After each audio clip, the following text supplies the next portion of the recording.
Good morning, everybody. It's January 10th, and you know what that means. BBBY earnings are out. They're not looking so hot. And yet the stock still seems up in pre-market. JPow is also speaking today in Sweden at 9 a.m. So we'll tune into that when the time rolls around. We'll probably talk about that then. But I'm sure we'll see the immediate impact on markets right away. Other than that, welcome back, guys. I read the headline for this talk and I was excited, and they're like, "Oh, they're still up." I'm like, "What?" We'll see what happens with my put. Yeah, that's a tricky thing, right? If people's expectations are so low, I mean, what else did we really expect Bed Bath & Beyond to do other than, say they're going to cut costs, which they've already been doing? But I mean, we still have to wait for the earnings call itself, and I mean, if they say, "Yeah, bankruptcy has gone from on the table to what we're going to do," then I think we'll see some movement.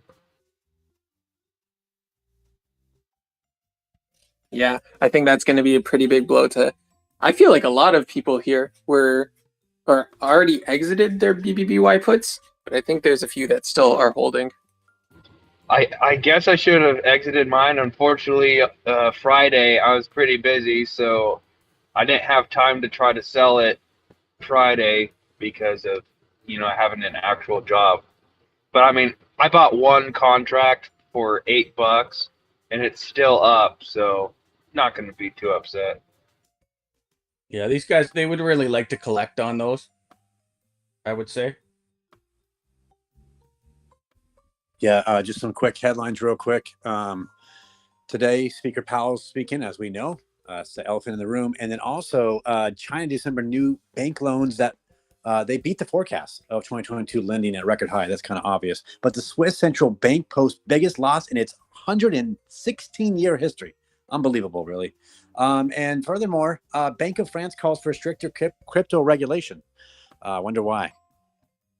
And yeah, wow, I completely almost forgot about the central bank losses. I think they account for something like 18% of the national GDP. Like, it's big.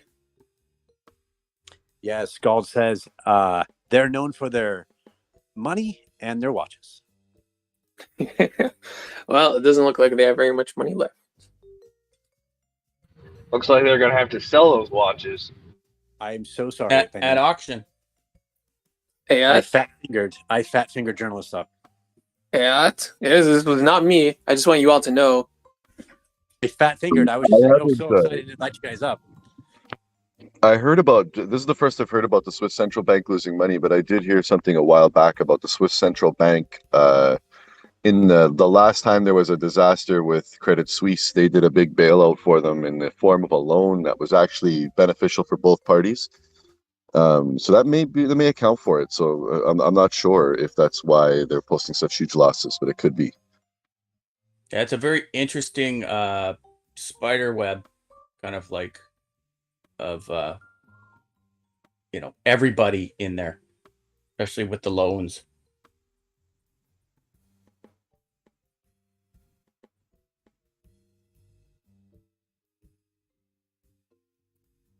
Let's not all talk at once.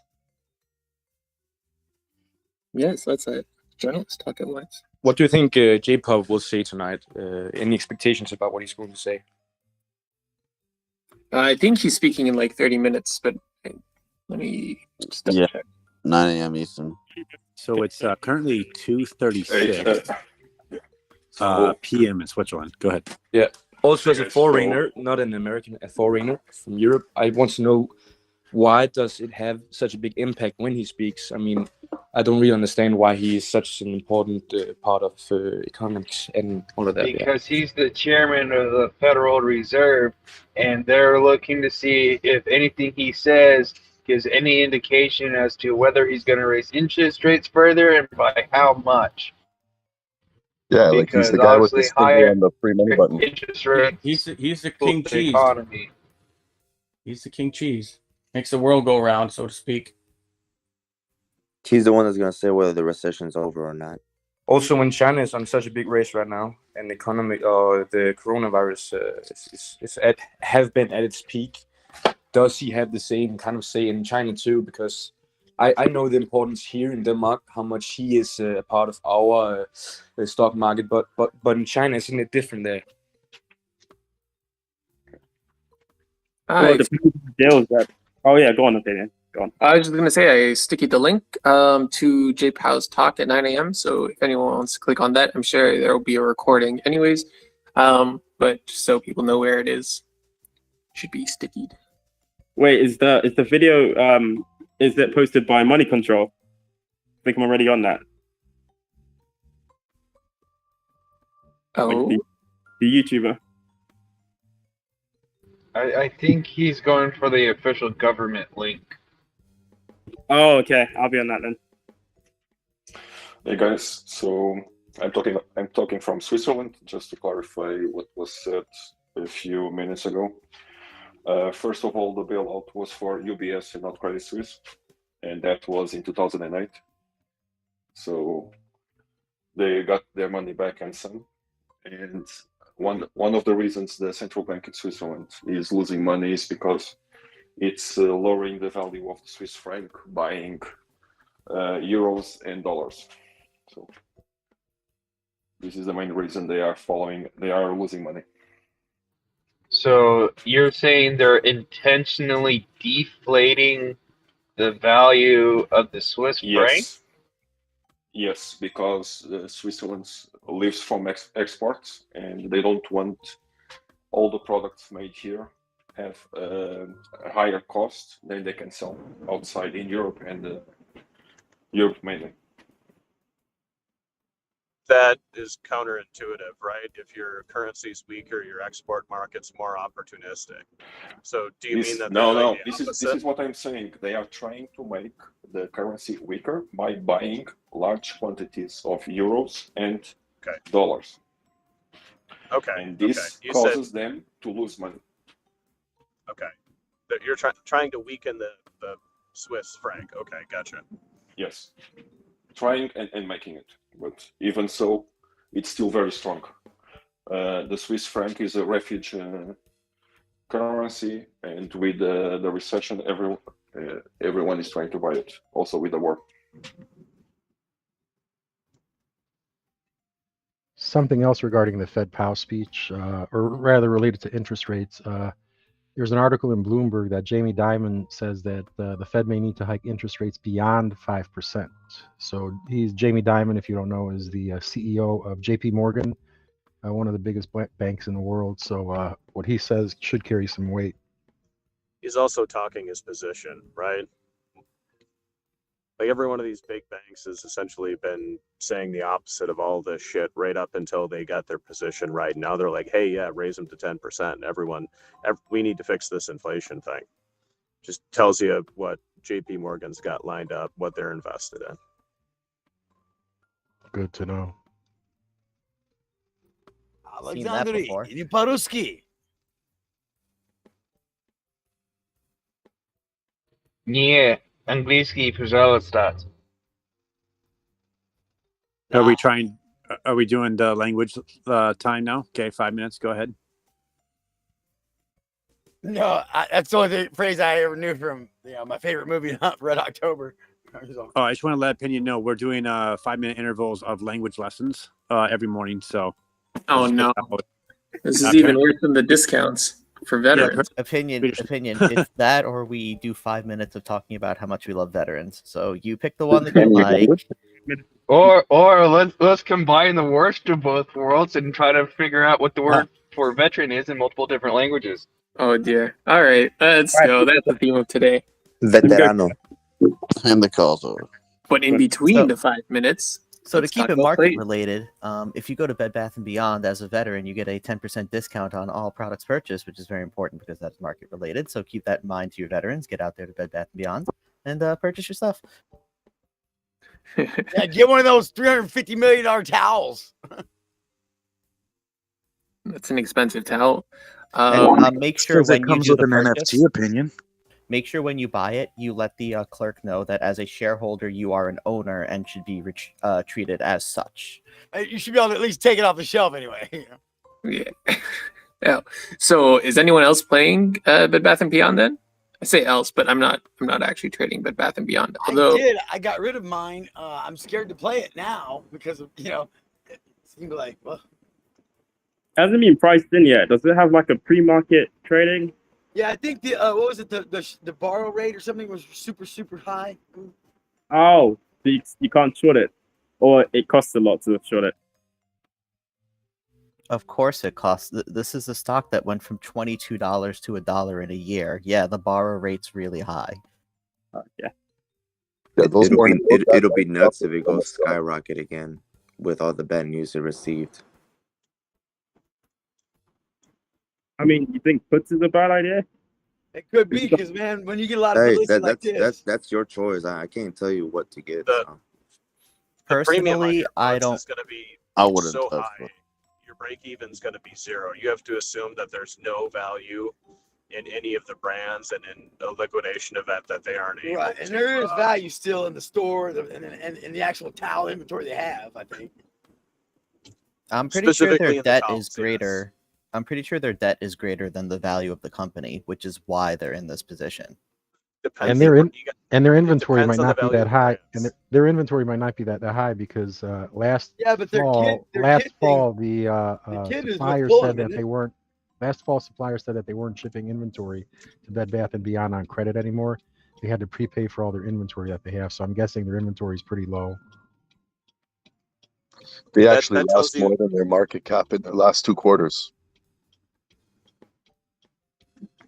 That means they have essentially zero working capital, and like when you're I haven't seen their balance sheet, but what you'd want to look at is you want to look at the value of the property, plant, and equipment, and I'm guessing they're leasing as much as they possibly can so that they don't have to throw shit on their balance sheet. And what about the baby side? Didn't I heard that was a big moneymaker for them? Bye Bye Baby, yeah. The brand is the only thing that has the brands are the only thing that have any value today. So like the balance sheet doesn't fucking matter. It's like, what is that Bye Bye Baby brand worth? What do you think somebody's willing to pay for that? And is that above or beyond the market cap? Have they had any That's recalls? the question. But again, if you want Bye Bye Baby, why are you putting in a bid now when you know the company's going under and you can buy it for a quarter of the price? That's right. Down the line. That's what I've been saying. Selling Bye Bye Baby You're was waiting last for it to fall. get to that price. So your bet needs to be this: that net of all their obligations and the assets that they have today, they are able to sell Bye Bye Baby for more than their market cap net of their basically net balance sheet. That's the bet that you're making. If you think that's yes, then you go ahead and you buy today. If you don't think that they can sell it for more than that, then you don't. That's the bet. I'm not taking a position on it. I'm just telling you that's the analysis that you need to do if you're going to play this business. Yep, good point. Something like Bye Bye Baby only earned them, like if you were to separate their earnings, only earned them, I think it was like 25 million in revenue over the last quarter, and they lost like 170 never million. mind, If that's their fucking profitable wing, and it, like literally, like it's a piss in the bucket. Like Y'all it's need to get out there and start fucking getting some babies then, damn it. So when you say revenue, are you saying profit or are you saying gross sales? Just to make sure we're speaking the same language. Honestly, I saw the figure and it wasn't defined, and so I won't be quoted. I don't know if it's revenue, sales, or profits, but I know that it accounts for basically a percentage of their overall revenue, and they're still losing. Okay, that's fair. So, like, although it is profitable as a wing, it's not even close to enough to hold up the company.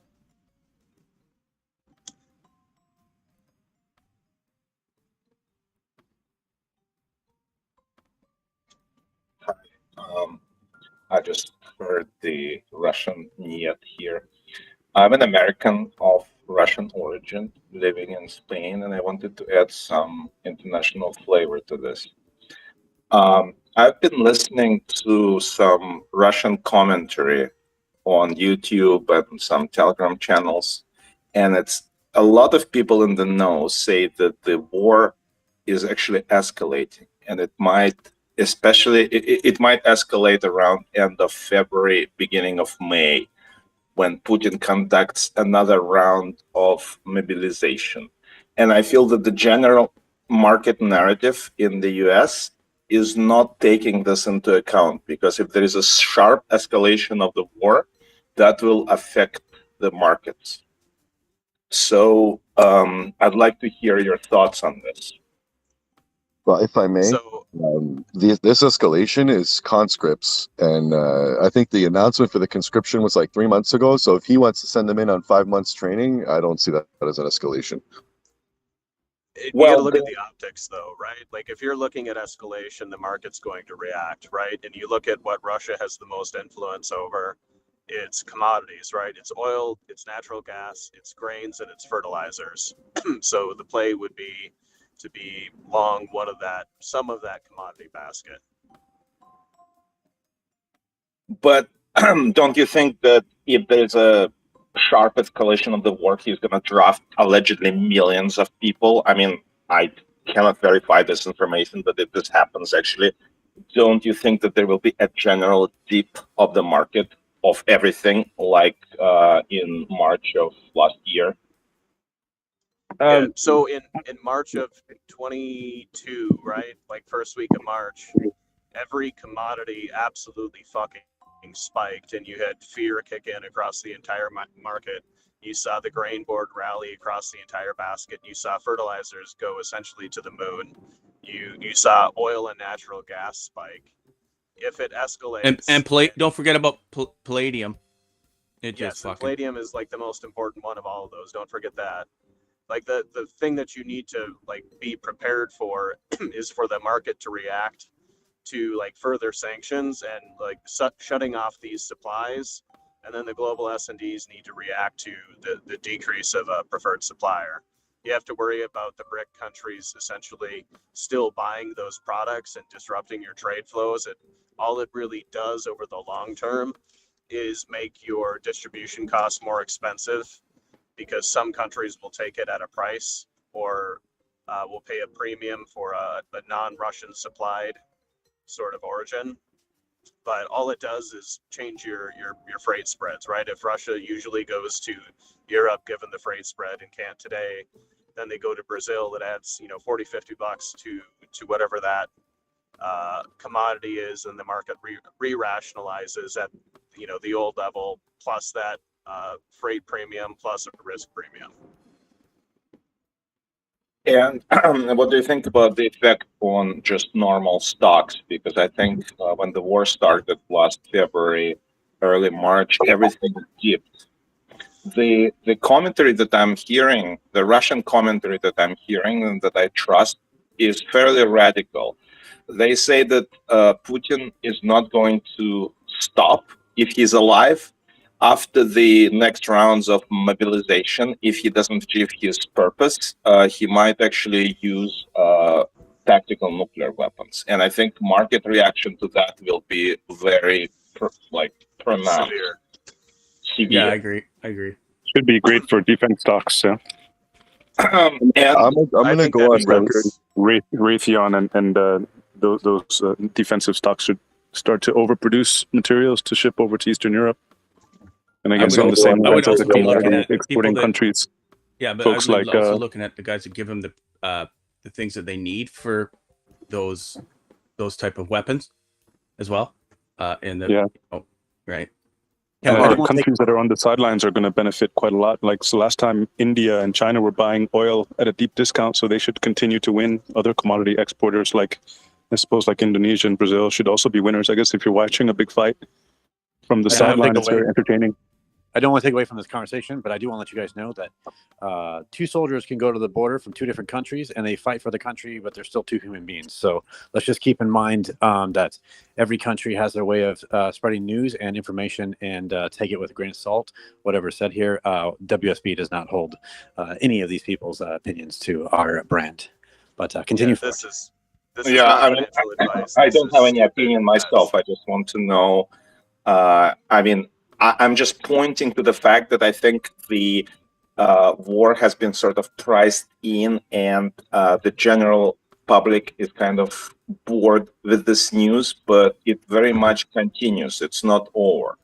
And I've been talking to my friend in Ukraine who lives in Kiev, and he described to me his like daily life, the electricity outages, the cellular outages that last for days, and the overall situation there continues to deteriorate. But we are kind of tuned out of this because this is old news, this is boring, and we decided that everything is kind of stable there. But I think it's not, and that's my only wisdom that I wanted to impart here. The sad reality is that war is not going to be a market mover unless something major happens to expand it into other countries, particularly NATO. If you hear that like Poland got bombed by Russia, okay, something might happen. If they're like a nuke is dropped, okay, something might happen. But the reality is, as far as the market's concerned, that's not a mover. It's priced in. It sucks for them. I feel bad for them, but the market just doesn't care. Oh, do you? Yeah, You need a severe escalation for it to impact the market, right? You need some sort of substantial change in the status quo in the fighting in Ukraine, either nukes or a substantial escalation on Russia invading another country, something to that effect. Or they go I'm just to going a to go on total the record war right now and say they're not going to use nukes. It's like living in a townhouse and setting your neighbor's house on fire. It's the craziest fucking thing in the world to think that you would drop a nuke and a shift in the winds can literally have it fall on your country. It's not going to happen. Yeah, I'm sorry. I don't mean to interrupt, but please. Yeah, I'm just like I have a PhD from MIT in physics, and I can tell you that if you use a very small, like 1 kiloton nuke as a symbolic gesture, the radiation consequences are going to be minimal. So he could do that. I mean, he's crazy. He could do that and see what happens. Because Okay, well, ladies and gentlemen, this is not Russian news. This is Wall Street Bets. Let's get back to the plays. Wall Street, ladies and gentlemen, the bell's going to ring soon. Let's mention some plays, opinions, said it over and over, and let's stop the propaganda. Pfizer. I don't know if anybody else is looking at some of the decisions Pfizer has made recently. One of the ones that I think is going to be significant for their January, I think, 30th earnings call is that they've decided not to do a generic version of Plaxivir. That's their COVID antiviral for China, which means that the Chinese market will actually be buying the name brand version, which is a huge market and a significant profit margin for them, which I think is actually going to work out better for them than even the vaccines did, because again, a lot of the pricing on the vaccines was priced in because of the deals they were making with the government. This time, the antiviral, it's going to be priced in with insurance companies, which means that they're going to be going for the highest profit margin that they can. It's going to be an ongoing production. So people are going to continue getting COVID. They're going to continue having new strains. And they have an antiviral that is going to be treating those strains. So I think we're going to hear some really positive forecasting from Pfizer on January 30th. So putting a, I think February 7th is where I'm going to try to do some $49 to $50 calls on Pfizer.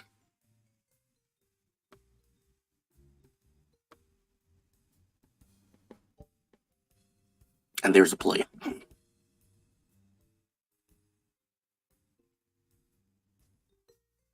This just in. Thank you, Jerome Trash Panda. Powell. It's been a while since you've been back, good. man. It's good to have you back. I just want to say real quick, this is Justin. Sorry, Matt, for talking over you. Jerome Powell participates in Central Bank Independence panel before the Severance Risk Bank International Symposium on Central Bank Independence. Go ahead, Matt. Sorry for interrupting. Finish your thoughts. That was I was too just quick. saying What how did you it's good just to say? have Trash Panda back. Go ahead, Reptile. No, that was just way too quick. What, like that? Yeah, what did sorry. you just say? Okay, so Jerome Powell participates in Central Bank Independence panel before the Sveriges, sorry guys, my Swedish is not that up to par, Riksbank's International Symposium on Central Bank Independence.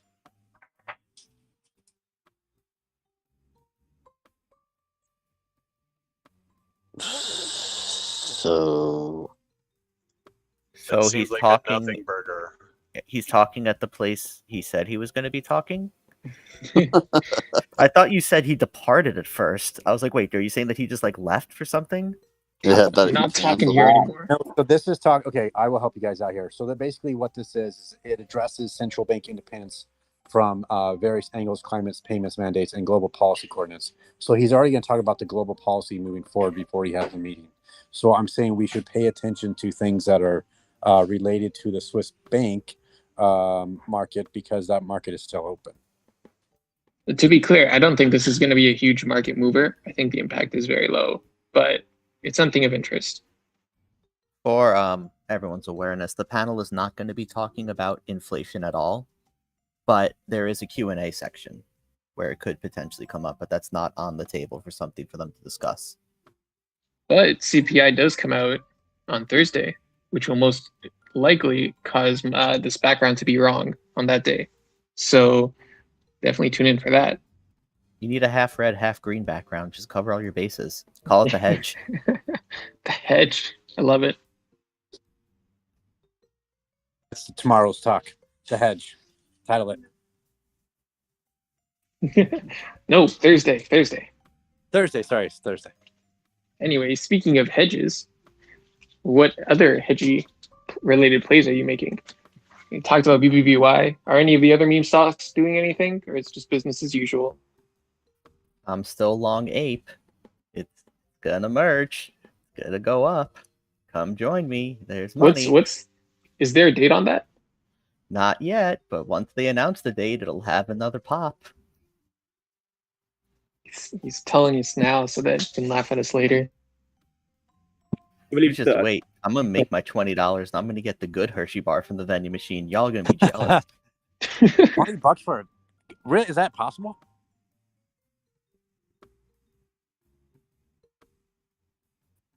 Let's hear from Tuesday Fly. I want to hear the quick rundown of all the terrible penny stocks that he's got picked out today. Oh, but Tuesday, before you start, can you give us an overview of how you're scanning for these? What your parameters are? Good morning, fellas. So, thanks for letting me talk. Let me bore you guys for a little bit. Like I said before, I go based on volume. I got a good example of how I see things. Check out MANU. Okay, so when I see that it goes a little green, I take in consideration the market cap with the shares outstanding. And I also look at that date on 1/9 of 20, actually last year, just kind of taking consideration of where we're at. I look at the options chain and I can kind of determine where the fight may be come Friday.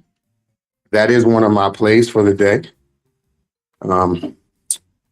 I'm also watching, again, HKD, see what it do.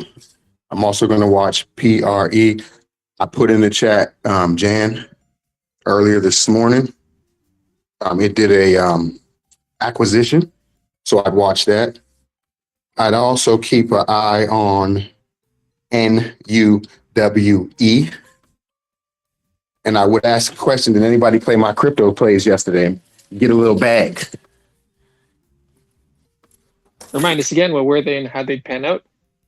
20, 25%. I got stuck a little bit, but they all panned out. BT, Riot, I think several of them ran up yesterday, or should I say 3 out of 5 ran up. I called out Mara, Riot, BT, HUT, and then BITF.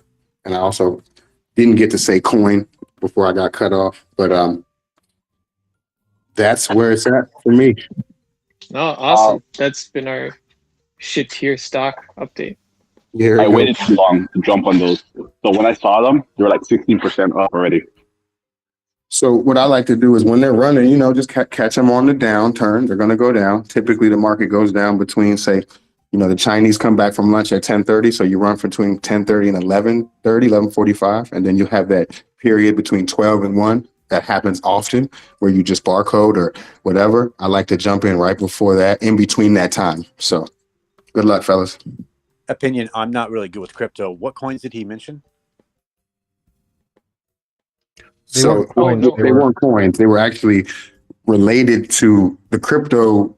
Let me see. The stocks that I mentioned, the tickers were tickers that are based on crypto. So when crypto moves, these tickers typically move. So it was, I'll reiterate, it was Mara, Riot, RIOT. Then you have BTBT, you have HUT, you have BITF, and then you have Coin. Now, those were all made yesterday. I actually have a little Telegram group. I made those calls last week. I'm sorry, Sunday, to be clear. So that was that. Oh, cool. Thank you very much. You should come hang out in the crypto channel in the Discord. Send me an invite. I'm definitely down. I've been in for a while. So. Yeah, Thanks, will guys. do. I'll post the link in the sticky comment. Anyways, back to plays. On that, I have a question about the Pfizer play. I read somewhere that China is going to allow vaccines or U.S. vaccines only for expatriates. Is that different now with that Pfizer play, or is that going to be that vaccine? Are they going to issue that for all Chinese citizens or just for the expats?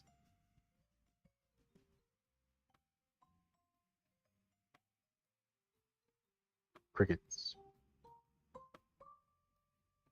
So it sounds like it'll be available for people who have the money to purchase it in China, but like their national insurance isn't going to cover it.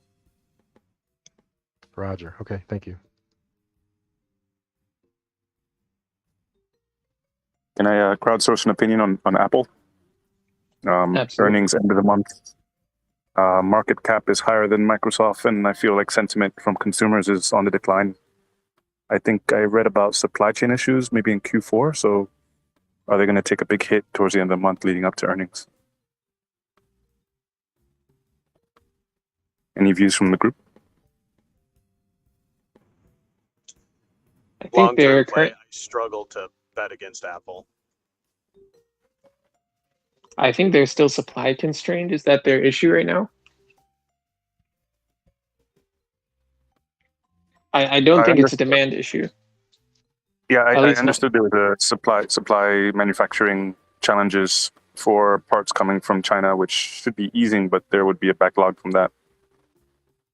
And I live in Asia. I know in Asia, Apple's quite unpopular compared to, say, Samsung and other option phones. So their handphone revenue in Asia certainly isn't as attractive as it is in the US. I wonder if the US market can continue to justify the $2 trillion market cap that they have. I look at them versus Microsoft, and I think, should they really be 20% more market cap than Microsoft, who are deeply entrenched in kind of everyone's computer and life? I mean, the counterpoint to that is so is Apple.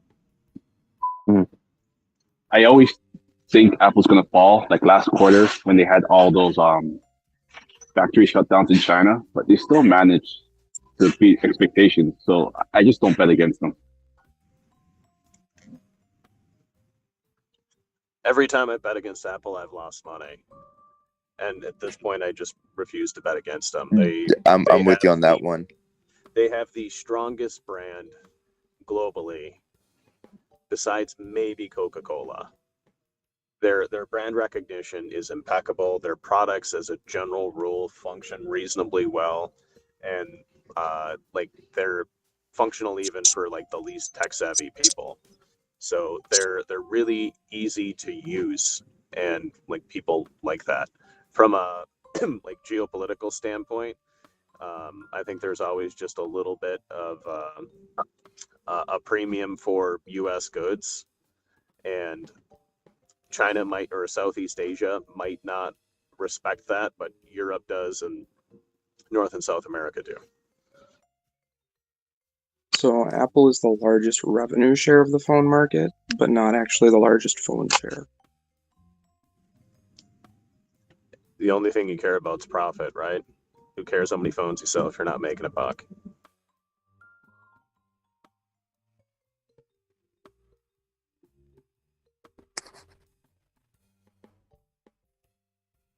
Okay, yeah. Thanks for your views. Gotta sell my puts then. I mean, the only thing I'd say about the whole Apple thing is it's not just about whether or not they're profitable or like how many phones they're selling. It's about the price point. Is a company, yes, Apple has value, but is it worth what the asking price is right now?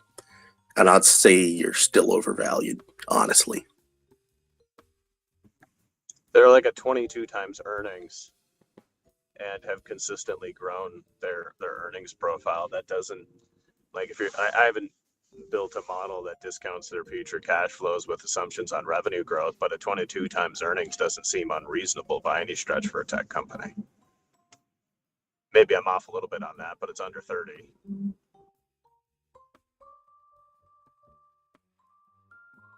I would say I think there are some high expectations for their February earnings. Hey guys, take a look at QLGN. It just ran up something nice. I don't know what it's going to do the rest of the day. Market cap's at 5.35 and your shares outstanding is 4.21. I like that number. I like it when it's kind of tight like that. So let's see what happens.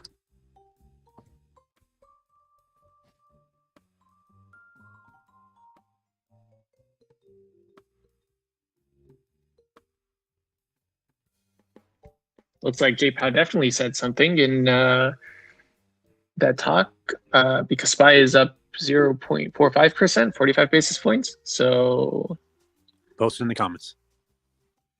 hey, I don't know what he said. I just know the SPY is going up.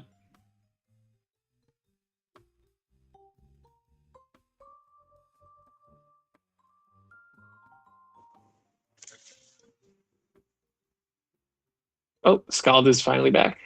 Wait. Nope. Oh, okay. He just left. Cool.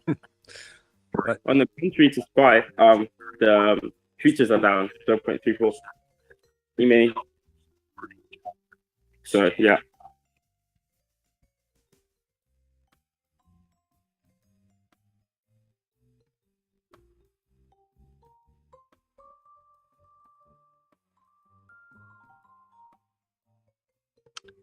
So looks like Powell's basically saying that the Fed should focus on its goals, stick to our knitting, and says Fed won't use its tools to promote greener economy. I am posting up to the minute comments in the comment section as well as in the Discord WSB. If you're not part of the WSB Discord, come on over. Link is in the comments.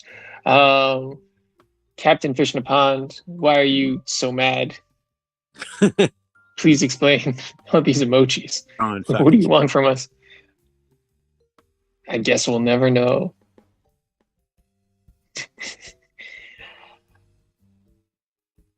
All right, we got Khan Shiva, a couple people up. Anybody got any good plays for today? I guess we can invite journalists back up here. If not, do you remember to pick up your free collectible avatar on the official Reddit app? I think you got to go, if you find the old, like the post I posted yesterday, it's like a free $200, $250 in your pocket if you quickly go sell it at floor price. So it's literally free money. Where is the link? Here, I'll add it to the sticky comments. It was a gift we gave to our top 10,000 subscribers, or 10,000 WallStreetBets members. So if that's you, if you think that's you, if you've been around for longer than a year and you've been posting good stuff, you know, congratulations. Here's $250. Feel like the Hulk giving, you know, Captain America a small burrito.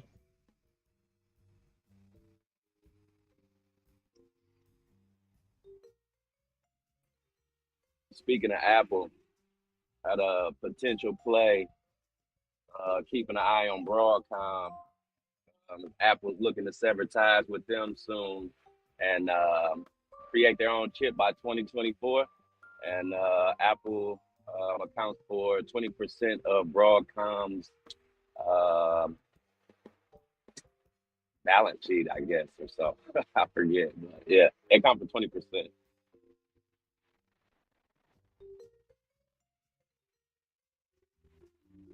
Of revenue. Sorry about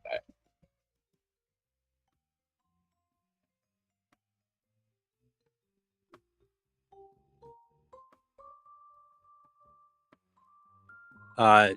Opinion, I'm inviting everybody up on the stage, as you can see. And apparently everyone is making so much money today and so insightful in their own thoughts that they have nothing to share. I do apologize. I do agree. I mean, you could hear me talk for the entire hour, but I don't know if you guys really want that. The free NFT link, by the way, is now in the comments, in the sticky comment. If you want to go get your free $2. Okay, I have a question. Yes. Okay, so what is the general ideal age to start beginning in investing in stocks and such? When do you think that should be the ideal age? 1 day old. No, I think there's definitely Earlier, the better. Early on you want to invest in yourself as much as possible. I mean, probably between like the ages of like 18 and 22, your money goes so much further in terms of investing in your education than it does in the actual markets. But then after that, unless you're continuing to go get further education and get even a more interesting like career, more well-paying career, then you can start investing. That's my perception, but everyone has their own ideas. It's all about how much money you have. If you've got $1 million, then now, like right away. But Opinion, that link's not working, man. Oh, okay, thanks. I'll figure it out. I suggest just having rich parents. I uploaded the link for you guys in the comment section. I think the link works. I just think you might not be one of the 10,000. Ooh. I'm not one of the 10,000. That's how I know it might be that way. Yeah, I wasn't one either. I wasn't either. I used the link yesterday. It said, "Sorry, you're not eligible." Excuse me, No, fellas. I'd be surprised. I don't know if I mentioned this earlier. BIOR. What was that?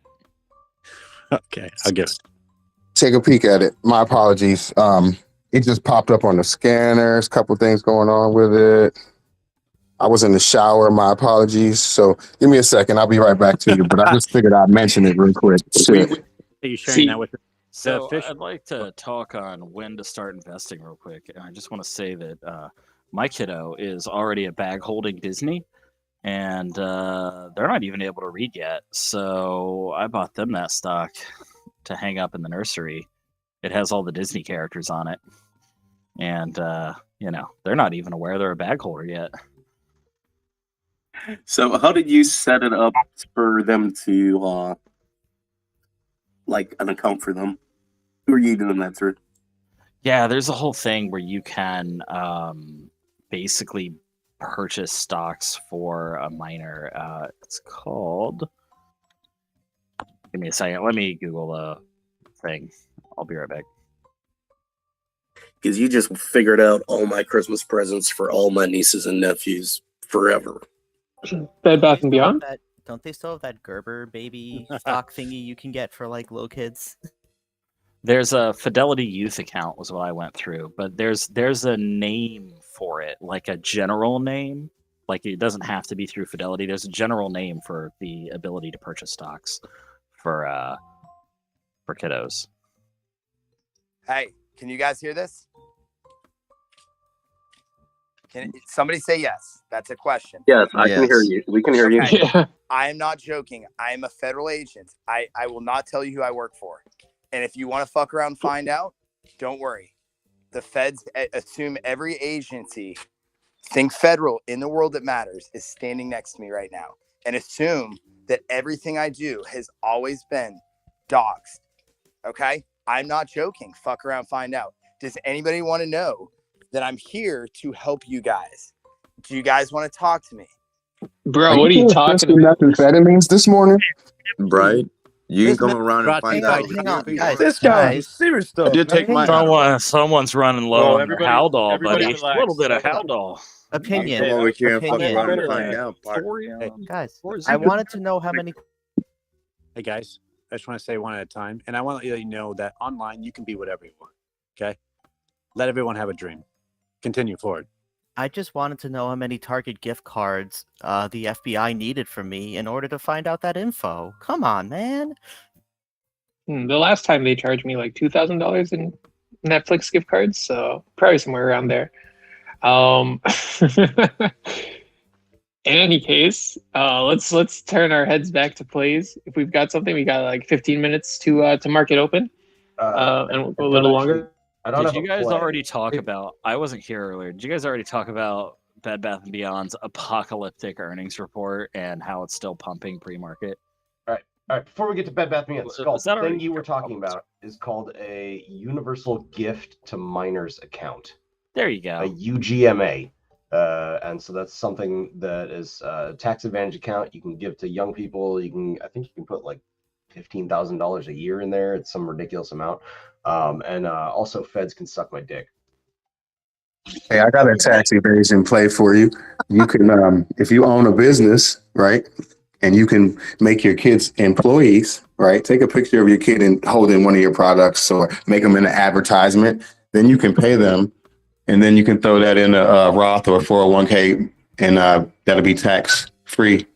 And then to freak it even more, you can put them on your credit card as users. So by the time they turn 18, they got millions of dollars and they have perfect credit.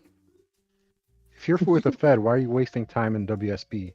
Shouldn't you be like arresting people from Purdue Pharma and the Sackler family for killing 500,000 Americans? Get to work, you fucking lazy Fed motherfucker. He's one of the 80. He's one of the 87,000 IRS agents that just got hired. Hey guys, I want to move back to the topic of Apple and why it's still holding up if we can. Yes, Apple. Let's go. Okay, so one big thing to take a look at is that Apple's moving away from their hardware services. So like their phones, iPads, Macs, things of that nature, or laptops, all that stuff. And they're trying to pivot to consumer services for their revenue, to a mass revenue. So think like Apple TV, all of those types of services to create revenue. So I know we had spoken about phone sales and how Europe respects price points, but they're trying to step away from that because they've seen that the demand for that is waning, and the numbers are there that show that. As far as the consumer services, it is increasing a lot slower than other companies like, let's say, Amazon or Microsoft, but there is an increase in that. So that's just one price point I wanted to, one point rather, that I wanted everyone to take a look at as far as Apple is concerned and why people tend to lose on that bet. Did you hear about the voicemail that Apple got? No. Oh, yeah. So 2008 had called and they wanted to see if they could get their business model back. Yo, Quaaludes are back. That was all I had to say on that. I just wanted to make sure, those who did not know were aware. Thanks, man. Also, I think it should be noted part of the reason that Apple holds up so much is Warren Buffett as well as Vanguard. They own it's combined to 40% of the company. Anytime it drops below a certain point, they buy more. So it's part of the reason why it stays where it's always at.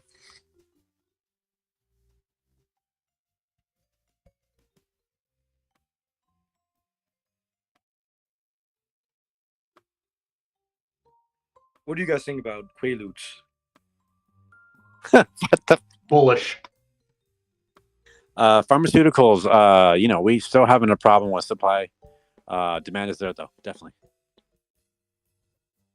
Does anyone know why BBBY is skyrocketing when their earnings is so bad?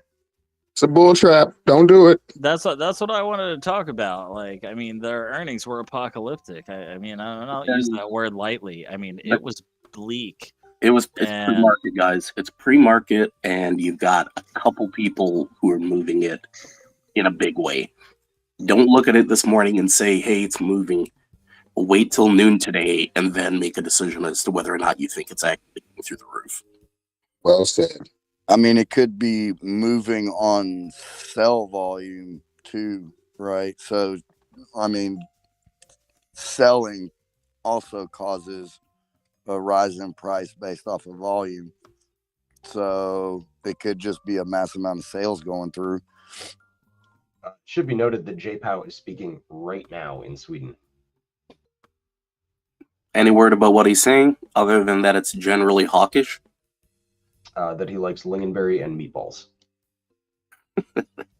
that track. The BBBY pump might have to do with their SG&A and their cost cutting that they announced in their thing. So, like, I mean, it was apocalyptic the last quarter, but the guidance isn't. The guidance is bullshit, but bullish at the same time, right? If you take the $1.30 fucking price point.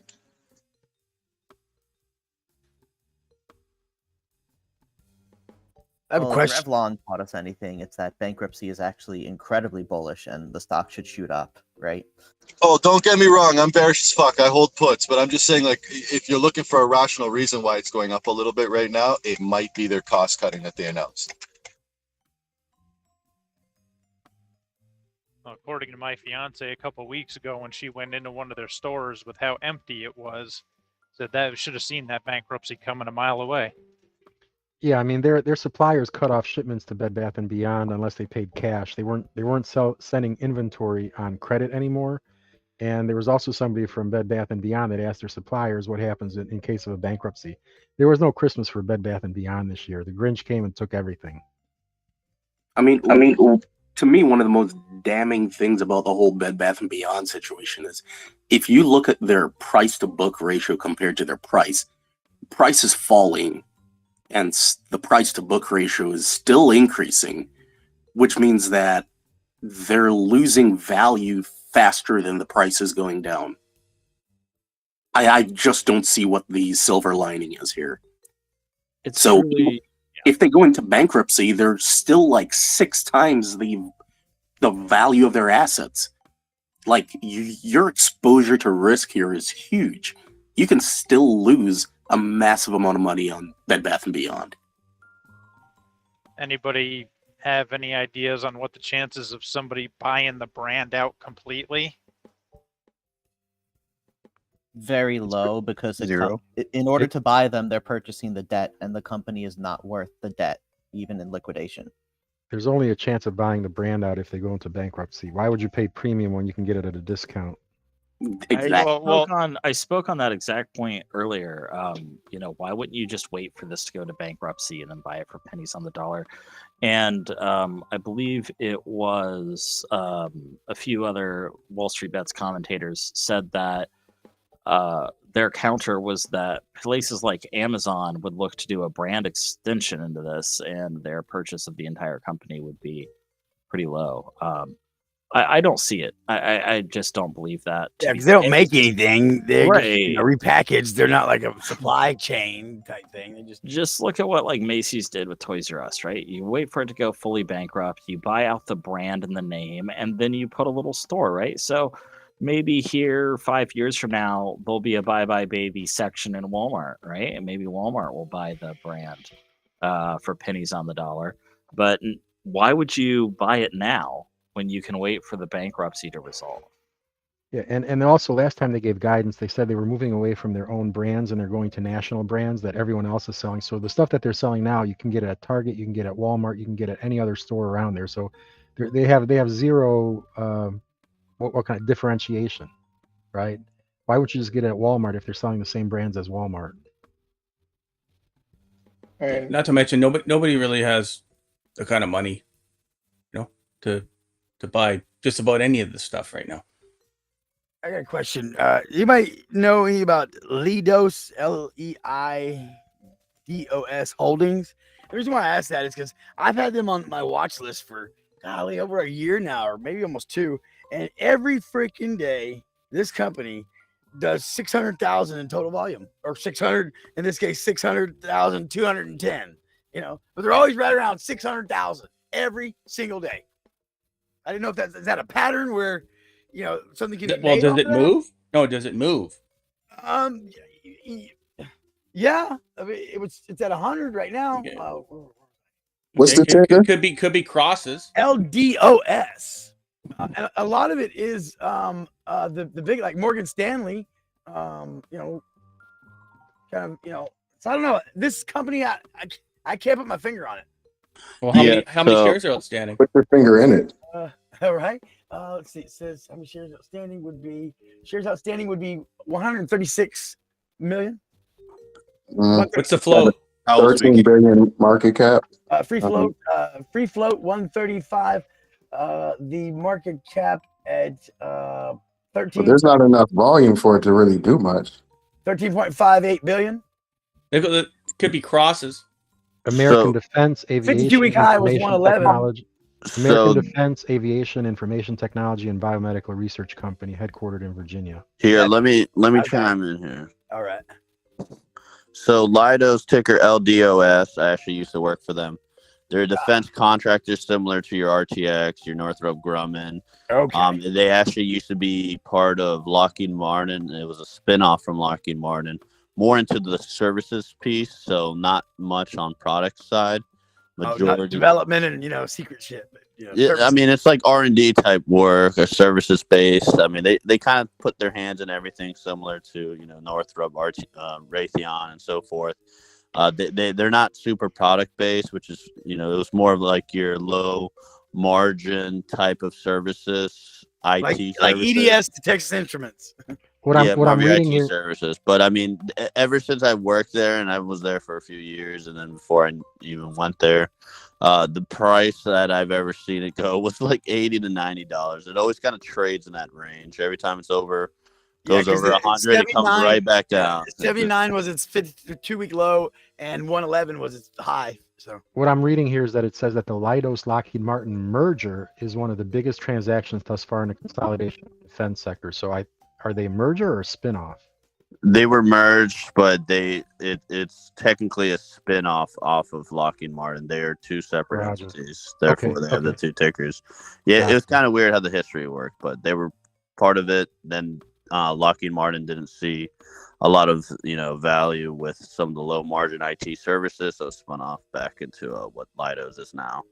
It's all they're not going to be headquartered coming in up with some innovative defense thing for it that we can be like, oh, hey, they got new technology and shit. I'll tell you, they're not doing anything spectacular. I mean, it's kind of your Can we get normal. into some plays real quick, guys? Sorry, but the market's going to open up in 2 minutes. Emerging markets. Come on, man. You're so American. Jesus Christ. Look at China, man. Let's talk about Qualigen, ticker QLGN. Moving kind of oddly. It was down 11% yesterday, up 20% this morning in pre-market. Just look at this thing go. It has revived an orphan drug called QN302G quadruplex. I don't know. Sounds very science fiction-y. But I'm taking a look at these guys, seeing if there might be some money made for a quick scalp on this thing. That being said, it's a biotech stock, and you guys have all heard my warning about biotech, so I don't need to say it again. What was the ticker? You just said it. It is QLGN, Qualigen Therapeutics. They are basically taking an orphan drug, a drug that no one is currently producing or using, and that's assumably the news that they're pumping 20% on in pre-market. Might be a little bit of a runner this morning. Weeble gives them a strong buy. Take it what that means. They were down 11% yesterday. I mean, they had a pretty down day yesterday, and then Question. pretty up this morning. Yeah. Yeah. Is there anybody doing long plays? As in going long on shares. Markets you just open. Interrupted. Ding ding ding ding ding.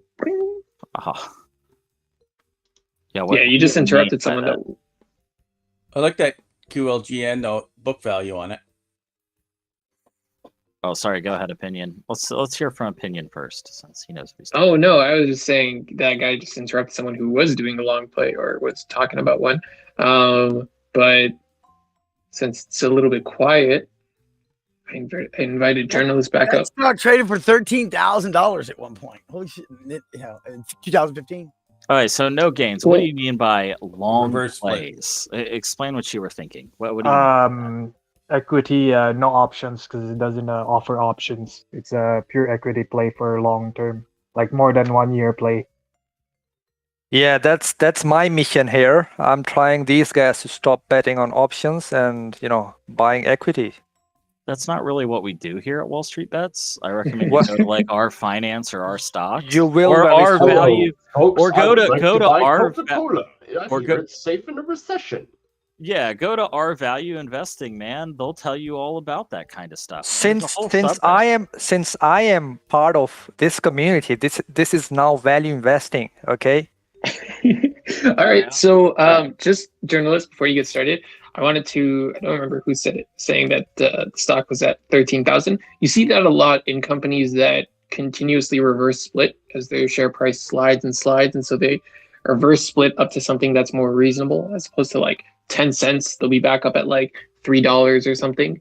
And what that does is all their historical prices just keep, getting multiplied. And that's how you end up with like some companies have like, if you look at like the all-time chart, it's like 5 or 10 years ago, the price of the stock was like $1 million a share. Yeah, and your float's May I only throw at a trade out there 4.5. real fast? Yeah, or you look at I was like, man, that's a historic fall. if you look at a derivative that has like decay built into it, such as like UVXY, like let's take a look at UVXY and what its share price was. This is a good example because they have continuously done this because they have to do it to keep the device working. So yeah, I mean, if we go back to like Max, it has a share price of, is that over $1 billion a share? It doesn't make any sense. Just to go back to like 2011. I'm sorry. Can I interrupt real quick? I got one for you guys. I'm about to get out of here. ICCC just halted up. And then triple C's. I don't know what the fuck it's going to do, but I'm going to get to work here. Y'all have a blessed day. Yeah, thank you for nothing. You're always intervening for nothing. Thank These you. nuts. I think the problem with what are some momentum of traders favorite is they're value? looking. No, sorry, opinion. Go ahead. I was just saying the problem with momentum traders and things like that is that they're just looking for something that's moving right away. And so there's no depth, there's no like long-term plan. And a lot of times, I mean, you don't really know what the underlying company even does. But if you're trading on momentum, you don't really care. You're just in there for like a couple minutes or something. So yeah, different style of trading. But yeah, go ahead, Skull. Yeah. Thank you, opinion for.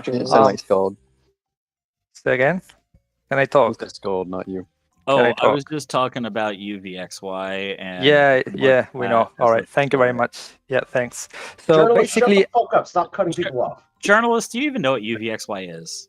Like, do you even know what it is? I was You just don't, gonna. do you? You don't. Do you know what? Yes, Do you know what? yes the or VIX no, is? journalist? Do you know what it is?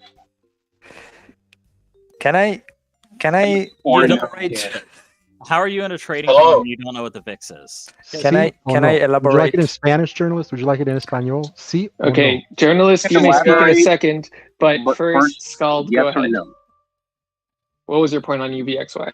Point on UVXY is because it's a derivative of the VIX and it continuously decays over time. They've had to do multiple reverse stock splits. So if you go out to the max, you'll see that the original share price is now listed as over $1 billion, and so that's an example of what you were talking about, opinion, and a very good example because they continuously have to reverse split it to keep that device from decaying to zero.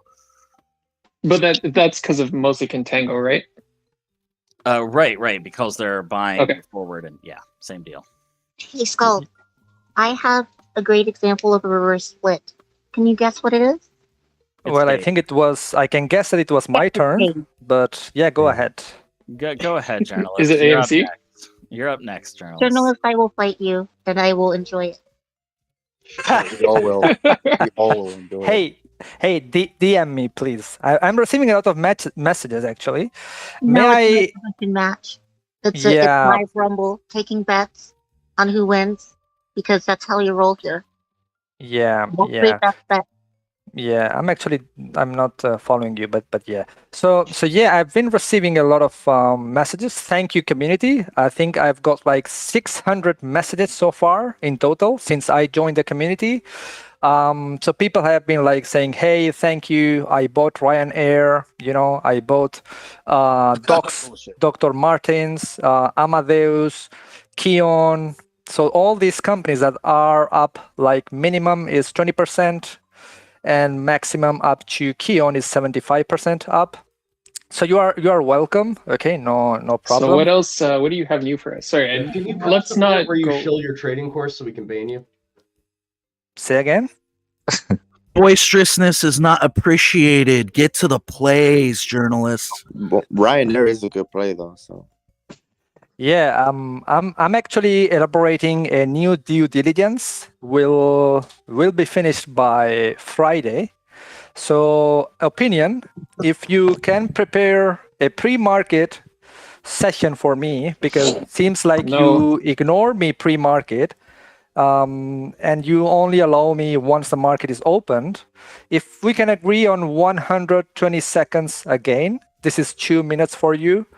So I can basically, bring another value investing opportunity for this beautiful community. Sure, you can speak tomorrow for 2 minutes. Now, but do you have anything you want to say today? I was gonna say the lead up to that was already 2 minutes. So And opinion, you need to hype things, okay, before throwing anything. That's why this community is not being successful. you got any plays? You're just gonna keep fucking talking. Look, this isn't the place for meta. This isn't the place for meta commentary. So if you have something, please say it. Otherwise, just exit. Okay. I just one very short. Long Microsoft, like there is no tomorrow. Don't even try to look for reasons. Valuation, $225 per share. It's a no-brainer, okay? And on the other side, there is a short case, Lululemon, okay? That's for you. 40 billion company, should be worth 15 billion. So yeah, here you go. Okay, thank you for the plays. Now, what is the rationale behind either of them? Well, we need to start asking Kim Position's opinion. Hey, Simple Vice. How are you? Let's just no. How are you? Simple Vice is. Oh no, not, come on! How are you? I've been trying to talk to Simple Vice. He has been ignoring me. Again, no meta commentary. Please tell us about the plays.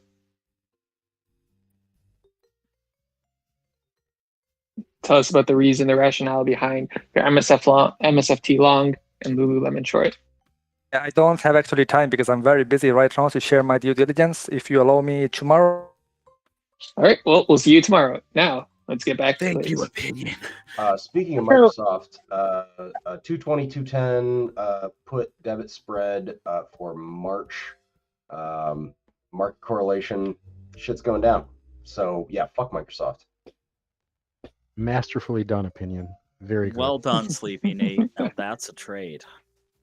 Going back to answering the question of a long, a good long is AT&T. I know I've mentioned this before, but AT&T is regaining government contracts from Verizon, who is losing government contracts left and right. And I wouldn't really do noise. I wouldn't really do options on AT&T right now, just because it's a little too sideways and a little too slow. But it should have good quarterly growth.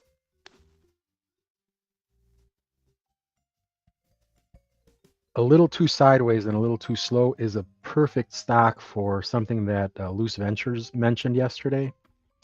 In fact, I might actually use AT&T for this one. So what Loose said his strategy is going to be, he said he's going to start selling, hold on just a second.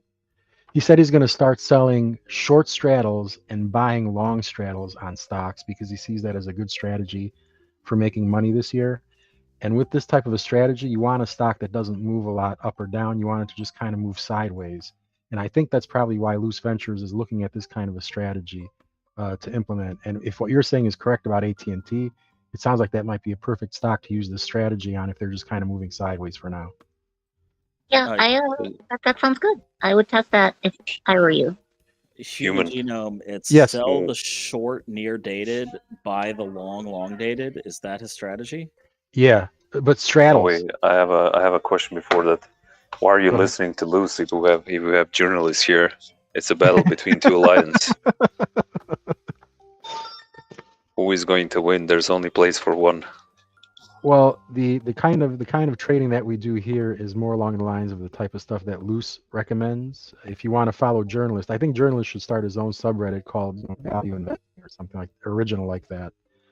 But the kind of trading that Wall Street Bets does is more in line with the type of stuff that Loose Ventures suggests. So I'm gonna follow Loose. The fast bets for telecom are puts on Verizon and calls on T-Mobile. Math at that at your leisure. I haven't looked into it too much because I'm out of money until tax time, or unless my plays this week blow up. Is anybody watching BBBY?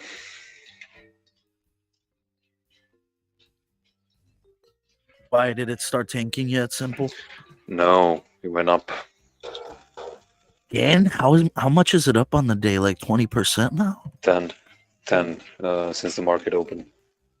Oh, so it went down. It was up 15 earlier. It's hitting the highs from yesterday now. Yeah, it was up 14% pre-market.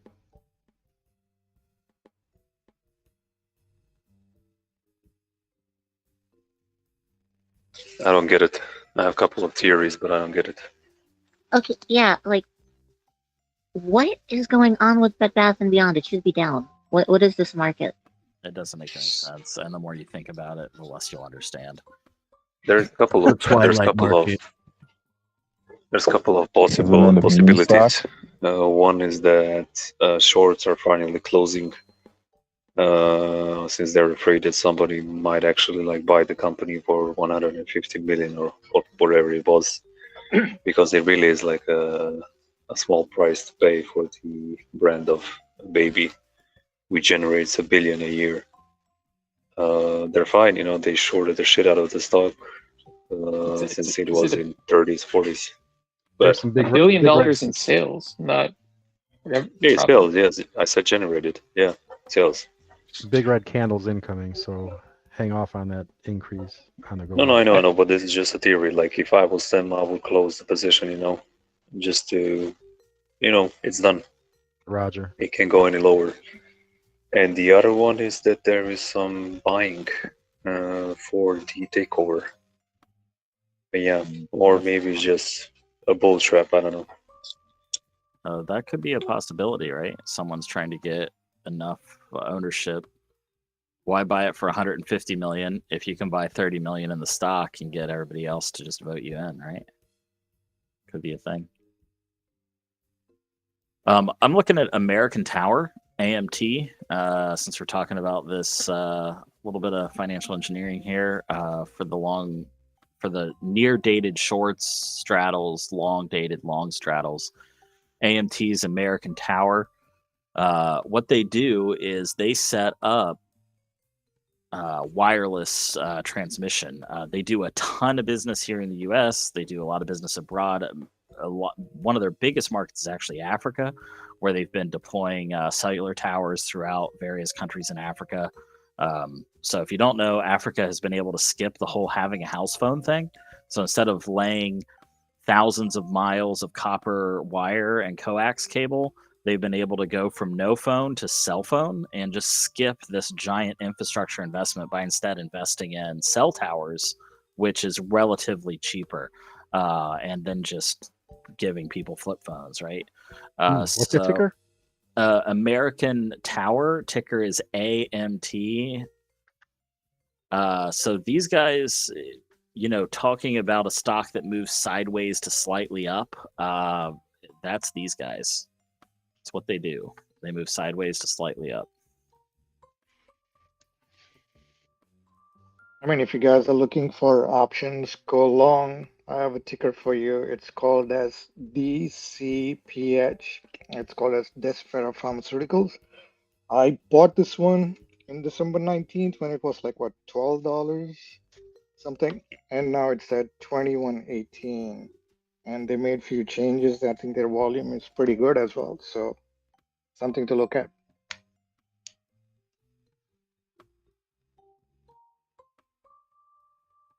Can we get that ticker one more time? It was SBPH. No, D as in David, C as in Charlie, P as in Peter, H as in Harry.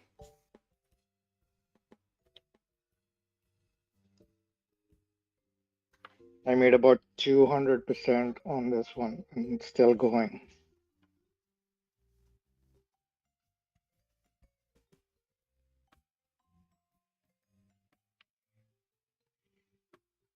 Tesla taking a nice fall.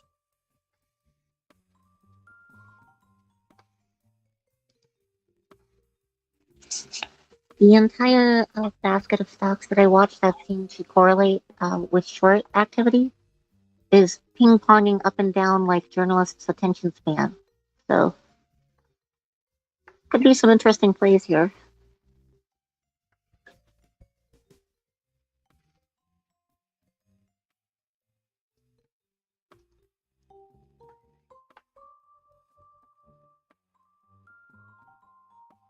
I'm thinking about writing more puts for SPPI. Just can't seem to go down past 35 cents. Oh.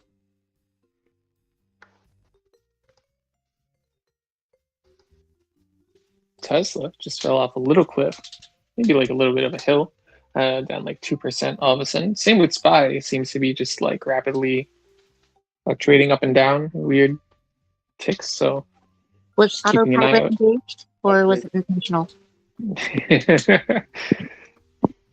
With Tesla, you never really know. I see what you did there. Microsoft is planning to acquire a 49% stake in ChatGPT. Yeah, I just saw that posted on WallStreetBets. Rumor is that they're going to be rolling out ChatGPT onto Bing as a direct competition to Google. Also in the Microsoft Office suite, so it can do all the completion for you. Can do my PowerPoints. This is not particularly surprising, seeing as Microsoft is also already rolling out, or in the process of rolling out, AI image generation in their search. I think that's in partnership with DALL-E 2. So, yeah, definitely very interesting. And I think it makes a ton of sense because Bing has been trying to compete with Google forever. And, maybe this is finally their chance. So this is, I mean, there had been reports earlier that ChatGPT was labeled as like a code red internal to Google. So I would be a little bearish on Google. Well, I think they have deep brain or deep mind, excuse me, geez. And that's pretty par up next to Chat GPT, I would argue, if not more advanced. But from a consumer standpoint, yeah, Google's not showing any cards yet. What about IBM? Aren't they also in this space? Because they had Yeah. Deep Blue didn't it compete on Jeopardy, and they beat like the smartest guy or whatever. And this was already a while ago. Yeah, but IBM has not kept up with AI. Their main focus right now is on quantum computing. At least that's my understanding. They do have some quantum computers that they've been working on for some time. They actually have one you can interact with. You can actually go and try out a quantum program on one of IBM's quantum computers. They had a competition for that a few months ago. I know it's not stock related, but please do tell us about that. What does that even mean, interact with a quantum computer? Yeah, so IBM, give me a second here. Okay, so I will just chime in real quick and buy him some time to look that up. So basically, when a quantum computer and a quantum computer speak to each other, essentially that allows them to do a asynchronous, which means a multi at the same time communication line, basically. Assuming they both have the same data sets and they're not trying to teach each other, then yeah, it's going to be real fast algorithms that can solve problems real fast. But yeah, I'll bring Scald in to bring in the more technical advanced version, so mine doesn't sound so advanced. So yeah, it's like a cybersex quickie. They have a developer kit that allows you to use Python to interact with their quantum computers. So you can basically write something in Python and then see how it actually runs on IBM's quantum computer versus a regular computer. and obviously the architecture is completely different. To simplify things, you have ones and zeros in a regular computer, you have quid bits in a normal computer, and those are more of like a range. I've gone ahead and posted the results of the 2020 competition in the comments below, IBM Quantum Computing Award winners. So they have been working on quantum accessible cloud since 2016, as they say in this article. When I first heard about it, it was a few years ago. They're actually doing a lot of the research here near my home, and so I had heard about it being involved in the tech industry in this area. I do think that quantum computing is a few years off. I think 2023 is going to be the year of AI. I think we're going to hear a lot about AI between ChatGPT, DALL-E, Midjourney. Maybe we should Meta's start algorithm. Meta. Yeah. Maybe we should also look at some smaller AI companies. There's just a lot of bullshit there, guys. There's a lot of people that say we're an AI company, and then you look at them and they have like no AI experts on their staff, and it doesn't make any sense. Shout out to Olive, Columbus, Ohio.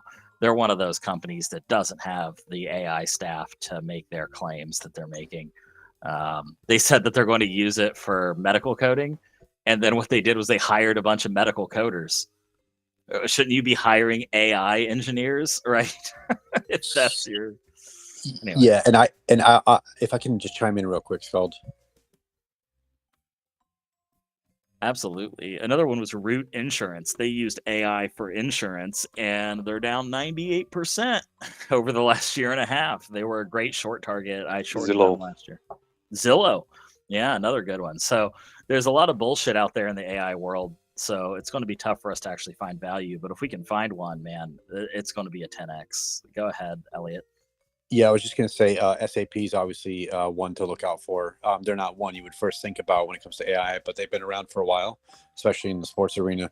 I would also argue the fact that Jim Simmons, one of the biggest algorithmic hedge funds, brought in engineers and also brought in mathematicians. The biggest, hardest part, I should say, that is said about that kind of setup was the fact that you're trying to teach the programmers the mathematic formulas, and then the communication line between the programmers and the mathematicians for the modeling parts. It just didn't cross well with each other. And then BBBY about 30%. Thank you. And then furthermore, I would say that the hardest part about the AI essentially is just creating the new ideas, creating the ideas that no one else has thought about. Right? We can point cameras to object recognition because we have the database for all that stuff. Right? We have of our everyday items, and so I would add in there that you need to find people that are doing the R&D. That's my personal opinion, because I feel at the end of the day, and I say feel because I'm personally emotionally attached to this kind of thing, that without the models, the new model thinking, the new models and the new thinking and the new data that you can kind of piece together to create better, greater ideas and solve bigger and better problems, you're really just a nobody. You're just everybody's doing the same fucking thing, right? You're just recycling the can like everyone else. I digress. I agree. I think we should come up with a list of AI microcaps that have options. How do you feel about working on that with me, Elliot? And we can shout them out here. Yeah, that sounds great. Right now, SAP, obviously. I would go with Lovely BB, BlackBerry. Sleepy Nate, come in. You can chime in. Go ahead. I was gonna say those are not microcaps. I'm looking at things like ones. Oh, you want innovators? Oh, come on. Yeah, it's going to take us research. I think we're going to have to, over the next day or two, we're going to have to look into it. I'm looking at one called. Here? What?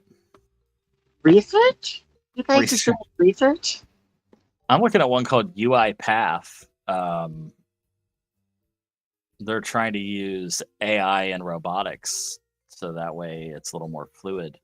I think that could be interesting because the domain space for and I don't want to get into Morphax paradox and stuff, but the domain space for operating a robotic entity in a three-dimensional space is pretty tough.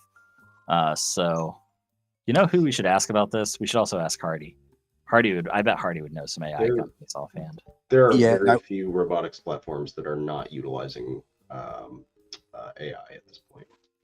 Yeah, and I would also argue you need a data center to process all this, and you need databases. So maybe we could look at some big players that are really going to harness the security as well as the national security if you're American, and just kind of look at it from that forefront versus just looking at somebody who just can do it, right? And I would also add in 2 cents to this real quick.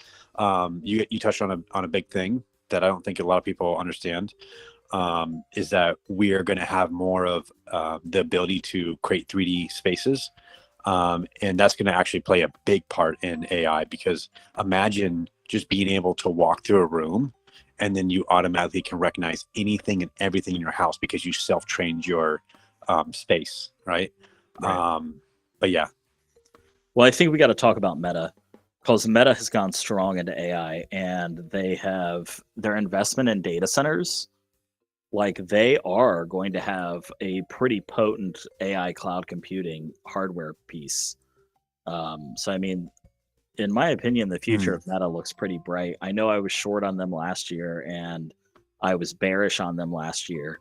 But, I mean, looking at where Meta's at, they're pivoting, and I think they're doing it at the right time. They're building when everybody else is fearful. And so, I mean, I am bullish on Meta at this point. Yeah, let's not forget their data centers too, in Utah, as well. And they're all, and fun fact, they're all next to the NSA. So if that doesn't tell you, hey, let's get in there, I don't know what does. And I don't mean to step over you, Scald. I totally agree with you 100%. Yeah, when I was filming the Google and Facebook data center, and I was streaming, I was streaming live, showing like an actual video of the different data centers being built here, right next to the Intel plant. One that I did not film was, there's a 3-letter government agency in there, so I didn't want to film it because that's a great way to get your car stopped and a lot of questions asked. So I did not film that particular data center, but they are building a lot of data centers here. What about like a financial company? Is there any financial companies that would start utilizing it, like Visa?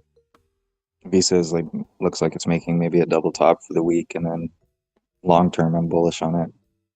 Yeah, so I'm not an expert on blockchain by any means. So if anybody wants to chime in on there, but now that I understand a little bit about crypto and the blockchain, from the essence of obviously the blockchain is just a database, I get it. But thanks, Sleepy Nate, for teaching me that, by the way. I do shout out people that teach me stuff. But I will say this, real quick, real fast. At the end of the day, somehow blockchain, IoT, forget IoT, blockchain and AI, and somehow the way that we use our phones and VR sets and stuff, that's all going to play a role. I just don't know how. Well, and I think that's, yeah, go ahead. I'll just say Visa has really embraced blockchain technology on the back end. It's not something they talk about a lot because they don't want to get lumped in with crypto companies. And now that we see what happened with FTX, that turned out to be a really smart move, right? Because you don't think crypto when you think Visa. But on the back end, Visa has been doing amazing work on integrating blockchain as a payment solution, right? Just how can we reduce our fees, reduce our transactions? Because you got to think, for these payment processors, they have a bunch of static year-over-year expenses related to processing, which are servers, data centers, things like that. If they can decentralize and distribute that, then they will reduce their OPEX, their operating cost, right? And they'll have higher margins, which will give them competitive edge over MasterCard. And Visa has embraced that technology a lot more. I think they're a lot more technology forward than MasterCard is, based on my research into both companies. So I mean, I'm definitely bullish on Visa, but you're right about the double top in the near term. Where do you think it goes from here, Diamond Hands? Was that you that was saying that? Yeah, that was me. So from here, let me pull up the chart. I think it would Long term, I mean, I think it could hit 300 easily in the next year, and then short term, I would probably short it over the week. But yeah, long term, I like it, and I didn't know that they were embracing blockchain on the back end, so that's good to know. Thanks for that information. I mean, any financial service company that is not looking at what's going on with Bitcoin and Ethereum is I don't even have words. Like, clearly, people are preferring this for transferring money between themselves, and the only people who don't like it are regulators and big companies who are already invested in something else. So yeah, anyone not trying to adopt that into their financial services company is going the way of the dinosaurs. Quick question for the room. Does anybody see in their everyday life anything blockchain related that's been implemented that you've been alerted about? And then also any new AI welcome greeting, you see your camera, they recognize you on the camera kind of thing? Sorry, I know that was like scattered words there. Yeah, the Nest, what is it? The Google home device. It recognizes your face. Like when you walk past the camera, it says, good morning, so-and-so, whoever you are. So it seems to have some facial recognition and AI built into it. Oh yeah, that's been in there since 2016, I think. Yeah. It's interesting to see that as far as these tech companies go, Amazon's pulling back on the hardware heavily. If you look at the layoffs on Amazon and who's actually being laid off, they have heavily laid off in their device sector. So things like Ring, things like Alexa, those are the things that Amazon is taking a step back from, is the actual device endpoints. I think that I've not really seen where any of the tech companies have been laying off their AI teams. So I think that that's sort of indicative that it is going to be the year of AI. I think, well, that's how 2023 will be remembered. I think that that'll be the hot topic, and that'll be what we see pump over the course of this year. Is these smaller AI companies and the larger ones. We're gearing up for a Butlerian jihad when people realize how much someone else's robot knows about you. Like they already are like kind of freaked out by it. They're like, oh yeah, don't say anything near your phone, right? But like as soon as you're able to say, hey Alexa, say fuck your puts in Jerome Powell's voice, and it can do it,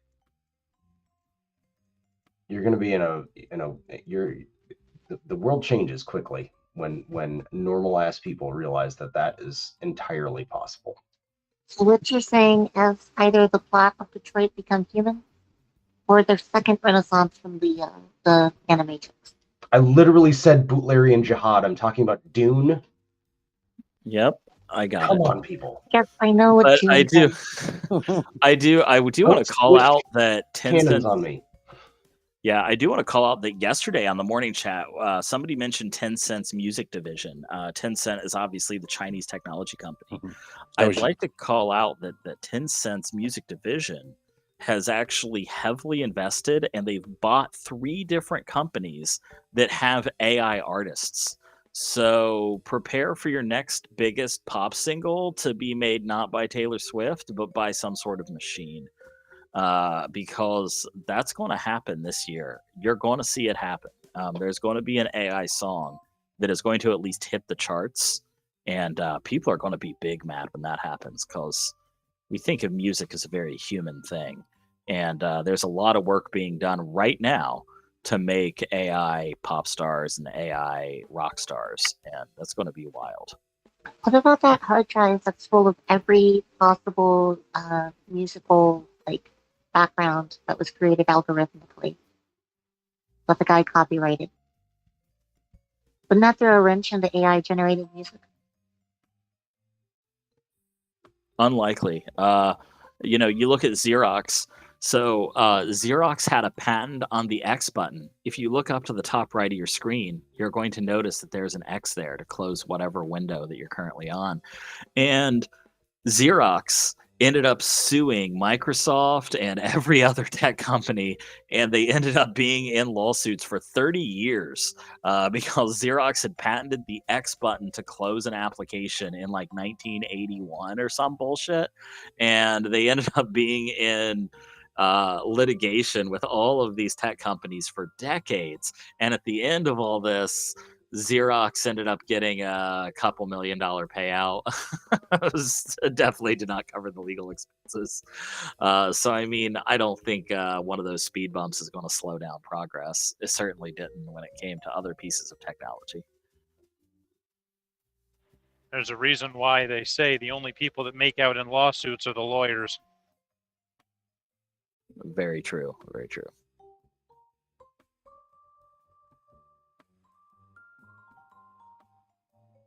I do see AI, since you mentioned it, bringing a very real end to the idea of copyright as we know it. I guess I should preface this. I'm a member of the Free Software Foundation, Right to Repair. I believe copyrights are fucking bullshit, anyways. But the way that patent law and copyright law is laid out right now is it's built for non-creatives and lawyers to exploit creatives like that. That's just how it works.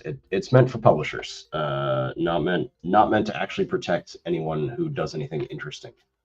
And when you get to the point where you can say something like, yeah, I want to hear All Along the Watchtower, but in the style of Devo, with a Ronnie James Dio guitar solo after the second chorus, and the computer's like, great, I'll have it for you in a moment. And now we get into situations where like, well, who made that music? Did and copyright law right now, the way that it works, we say, okay, well, you're using my AI model, and so I maintain all of the rights to anything that's made with my AI model, even if I didn't prompt it. And so the company who made the AI model does it.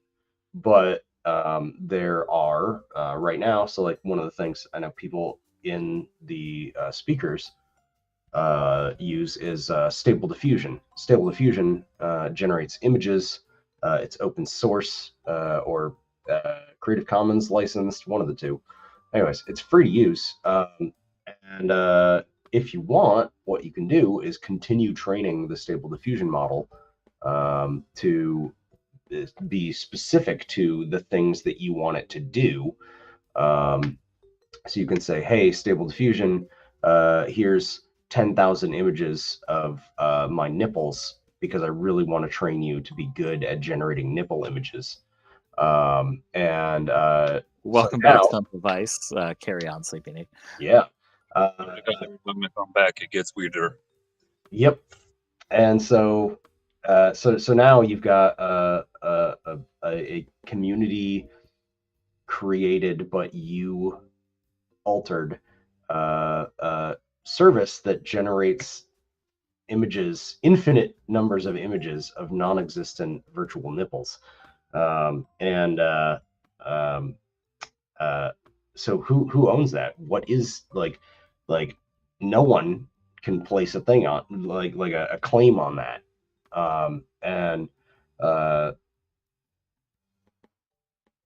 I see the very real destruction of copyright law and patents as we know it in the next 50 years.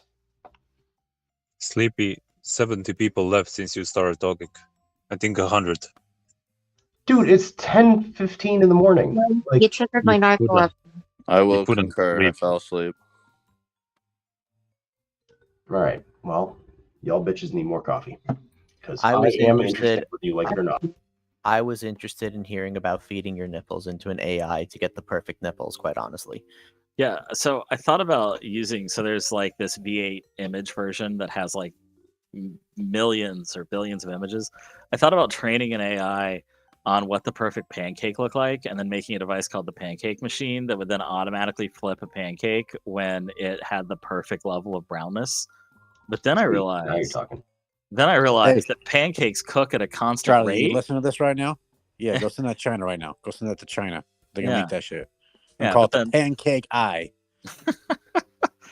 But then I realized pancakes cook at a constant rate, so it's easier to just have something flip at a certain time, right? So many minutes in, and then you don't have to use AI at all. You just use a timer, which is way easier, and that entire idea was stupid. So Scald. Where Hold is on. BBBY at? I'm at my car. John Paul or John Peng just called me, and he wanted to know like what's your solution for the higher altitude places, because pancakes don't cook the same on lower elevation versus higher elevation. Yeah, hold on, I'm asking him right now. it's at John Paul. 32. Oh, sorry. It's up 32% right now. Simple Vice. Bed Bath and Beyond is going to the moon for reasons that I cannot explain. Because the hedgies are underwater and the squeeze has its woes. Dude, Apes were right. I don't know what to say. We were gonna have to apologize. Opinion. If you just ignore their $22 cost basis, this is it, man. Is that Citadel's official position, right? Look, Mom, I made it. I'm only done 70% this year. Right, this year. Yeah, it's only the 10th. And they made You have a Wendy's gift card. absolute. Oh, go ahead, Chris. I'm saving my gift card for a special occasion with my lady.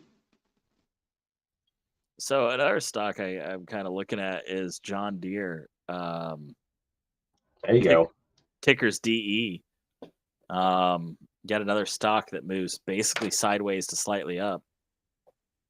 This could be an interesting one for those straddles. So speaking of right to repair, John Deere recently announced that they're finally going to allow farmers to do maintenance on their large John Deere equipment, which is kind of important because traditionally John Deere sells tractors that kind of do everything around the farm. So you can hook up an auger to the front of your tractor,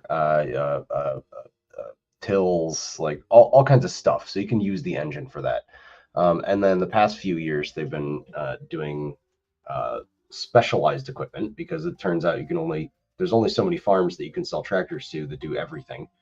And so now they've got these like GPS guided, it's like a Tesla for putting down seed. And so you can kind of like set it and then get out once you've programmed it how you want it to till your field and then put down seed. Although the manufacturer recommendation is that you stay in the cabin and pretend to hold onto the wheel and definitely don't fall asleep.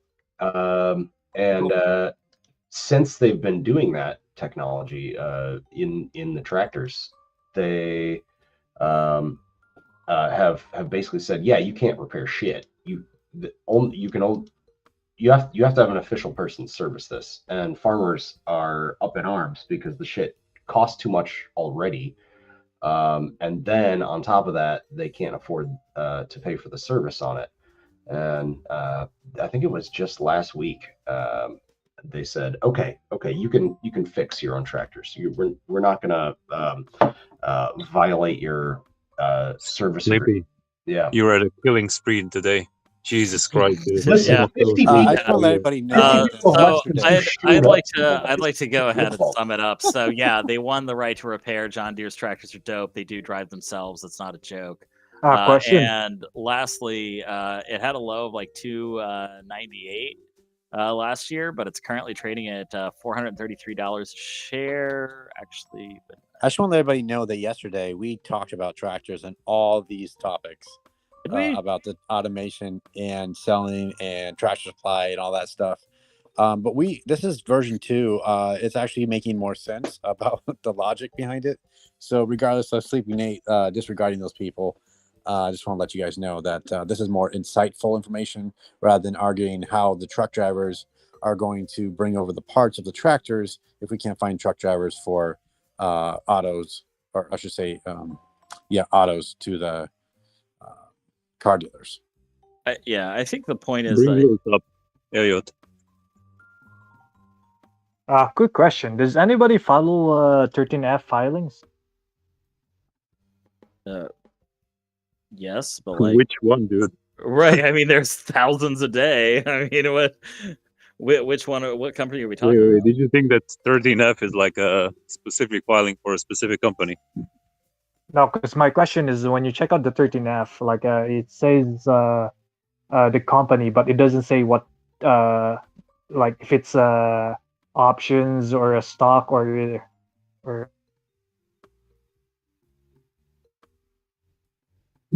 I'm curious. Ask the question again. Are you asking a question about 13Fs in general or a particular 13F?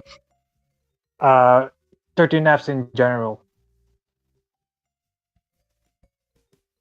It generally covers stocks or a warrant that can be converted into stocks. So, in theory, I don't know exactly how options fit into that, but it's normally just direct stock purchases or a warrant that can be converted into a stock, right? So, some warrants are convertible, where you can turn them into shares of the underlying company. And so generally those are the kinds of things that are covered by a 13F.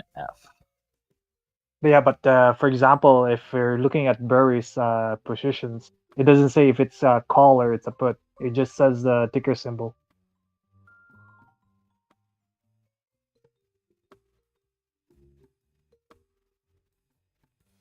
What the fuck are you talking about, dude? Yeah, what's he talking about? I'm lost. I think Like, I know about specifically he's ETFs. looking at Michael Burry's 13F filings and what he Okay. is buying and selling, right? No gains. Yeah, exactly. So what's his question?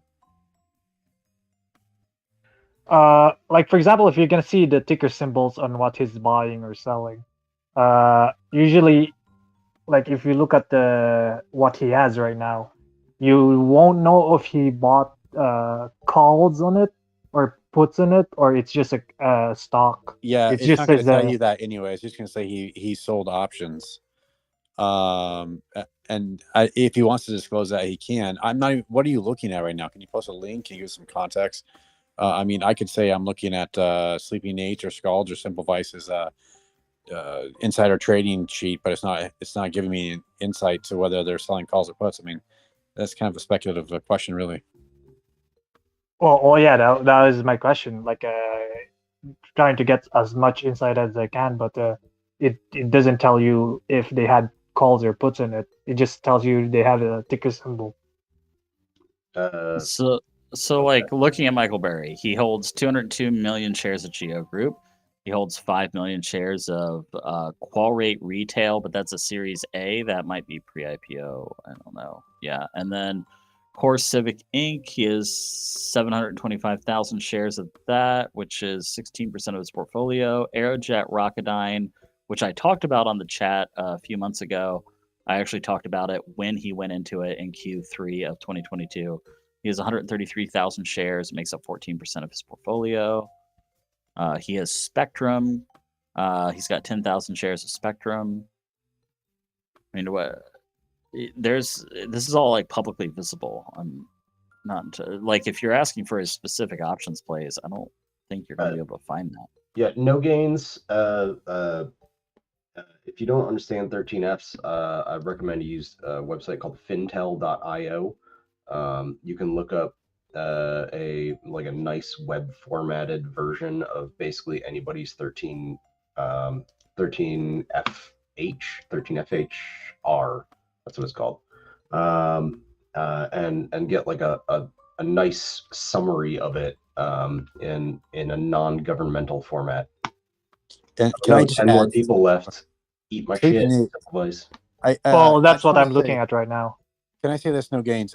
You can't tell whether or not the call or put was a hedge, or I mean, it's really hard to translate his play, even if you knew it was a call or put. Just want to make that clear on the record that no one in this room or anywhere, unless you have some insider trading, can tell you why someone bought a call or put.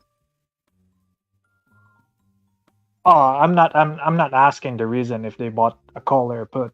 I'm just asking if you could see if it's you could see the ticker symbol, but you won't know if they bought a call or a put or the actual stock. You just see the ticker symbol and the quantity. That's about it.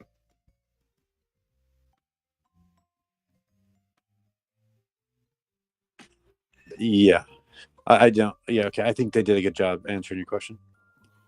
Is OK Helicopter here? OK Helicopter, are you down in the audience? I got a question for you about lithium motors.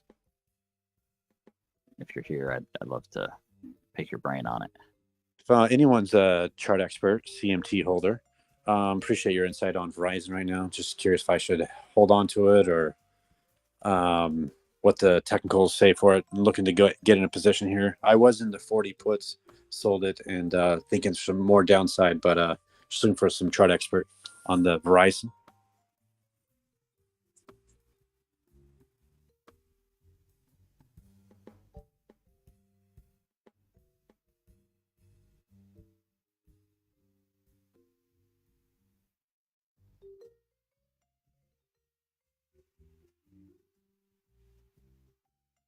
So I can give you the various pivots here, where it's currently at.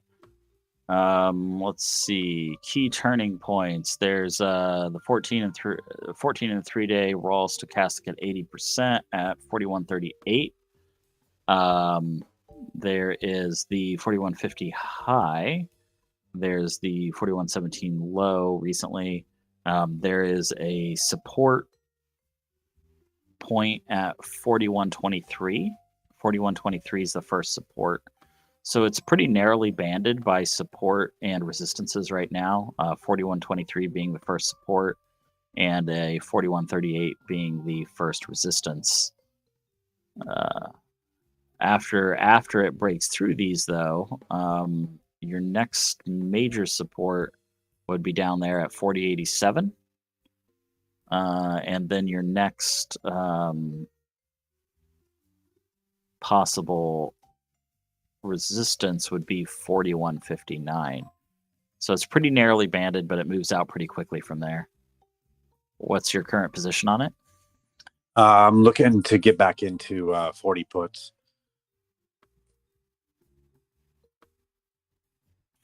Dated Friday? That is correct. But I'm looking just to hold overnight, basically. It's kind of...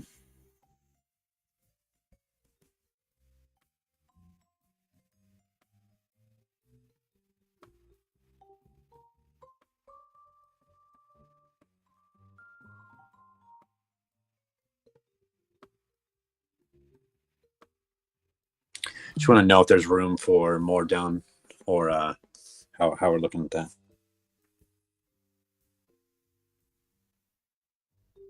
Yeah, if it breaks through 41.09, I would say those are print. As soon as it breaks through the 41.09 resistance, it's got a ways down to go. And I think it's unlikely that this other resistance holds. The 40.87, I think it's unlikely that one holds if it breaks through the 41.09. Nice. But that's that's just an opinion only. Yeah, that's just No. Don't worry. I, ladies and gentlemen, I'm very aware this is just an opinion. It's not financial advice by any means. It's literally just someone looking at some crayons, going, well, maybe okay. Here's your crayons. Now I'll look at my crayons. That's all we did right there.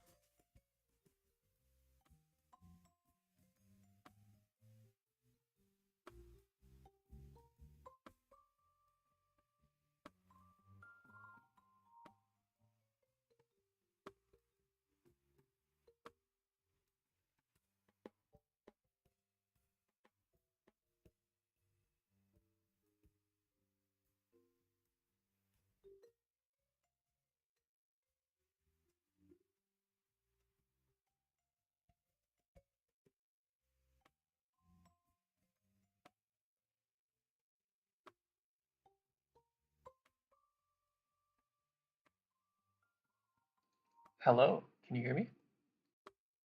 Yeah, we can hear you. Loud and clear. How about now? We need a username Major Tom in here so somebody can ask, can you hear me, Major Tom? I think we're out of place for the day. Well, I that brings me still to my say, announcement. Oh, go ahead. I still say sell puts on SPPI. Sell puts, 65, charge 65 cents for them, $1 strike. Go ham. If you're getting that much premium per share, like 65% of a share, that company is going bankrupt. You know that, right? That's the thing. People are so confident that it's going to happen that they keep trying again and again. Okay, so we had And this I we keep had this printing again and again. on the Theta Gang subreddit with BBBY. People kept saying, "Hey, you can get the $1, you can get the $2 strike, sell the put, get $1 in premium. It's like free infinite money." But here's the thing: if people if it goes to zero, and then you've wasted all of your money. You've just given it to people in the market. Okay, so don't put 100% of your profits back in. Okay. I mean, this is the same shit that Luce gives me about coin, right? And coin is not a theta play. It's a delta play because it bounces like 8% some days for no reason. But they've got enough capital that they're probably not going bankrupt tomorrow without some huge scandal. Whereas this ticker what was it? SPPI, Sierra Papa India India. Yeah. So, the thing is, it's sort of like making a deal with a prince and then turning him into a frog and then being super convinced that you're going to make out like a bandit. And then, you know, at the end of the movie, you're going to get like, sucked into a tombstone or something. But that's fine because you had a pretty sweet ride up until that point. Okay, so this is 108 million market cap, trading at 54 cents. Are we looking at the same thing? Yep, it was trading at like 30, I want to say 5 a couple days ago. Okay, and 35 cents. Yeah, so this recent spike Okay. is going to have some people overconfident that it's going to go back down. And you want to sell the one strike put. Yes, for 65 cents per contract. So that would be what, February? No. Oh, whenever. Whatever. Okay. Fuck it. Let's say January 24. Okay. So you can get 65 cents a contract for January of 2024, 374 days from now. So I was no, I mean do it this month. Set it to this month. Yes, this month. Or weekly, whatever. Sure. Let's see. 10 days from now. You are right. Mid price 60 cents here. So the market is saying that they're betting you're going to lose money, and they're willing to put 15% of a return on investment behind it. That's what this means. And the numbers are convenient here because the things at 55 cents, they're going to give you 60 cents, 65 cents even. It's really easy to work out the math of how much money they think they're going to take from you. And so, like, I guess if they're not going to go bankrupt in the next 10 days, then you get to take home $65. But if you want to make any meaningful amount of money off of this, you'd need to sell 10 or 100 of those puts. But then if you do, if they go bankrupt within the next 10 days, you lose all of your money. I don't know what to tell you. All right, cool. They're not going to go bankrupt within the next 10 days. they're not going to announce any news in the next 10 days that will make people think they're going bankrupt. And There's a lawsuit that seems to be doing nothing to the stock price. Okay. Lawsuit settlements are bullish. I'm starting to like this play. Yeah, this is a Scald thing. Like, hey, man, more power to you. So here's the other thing. I get assigned, right? And I have that premium. And then I wait for the stock to gap up a little bit.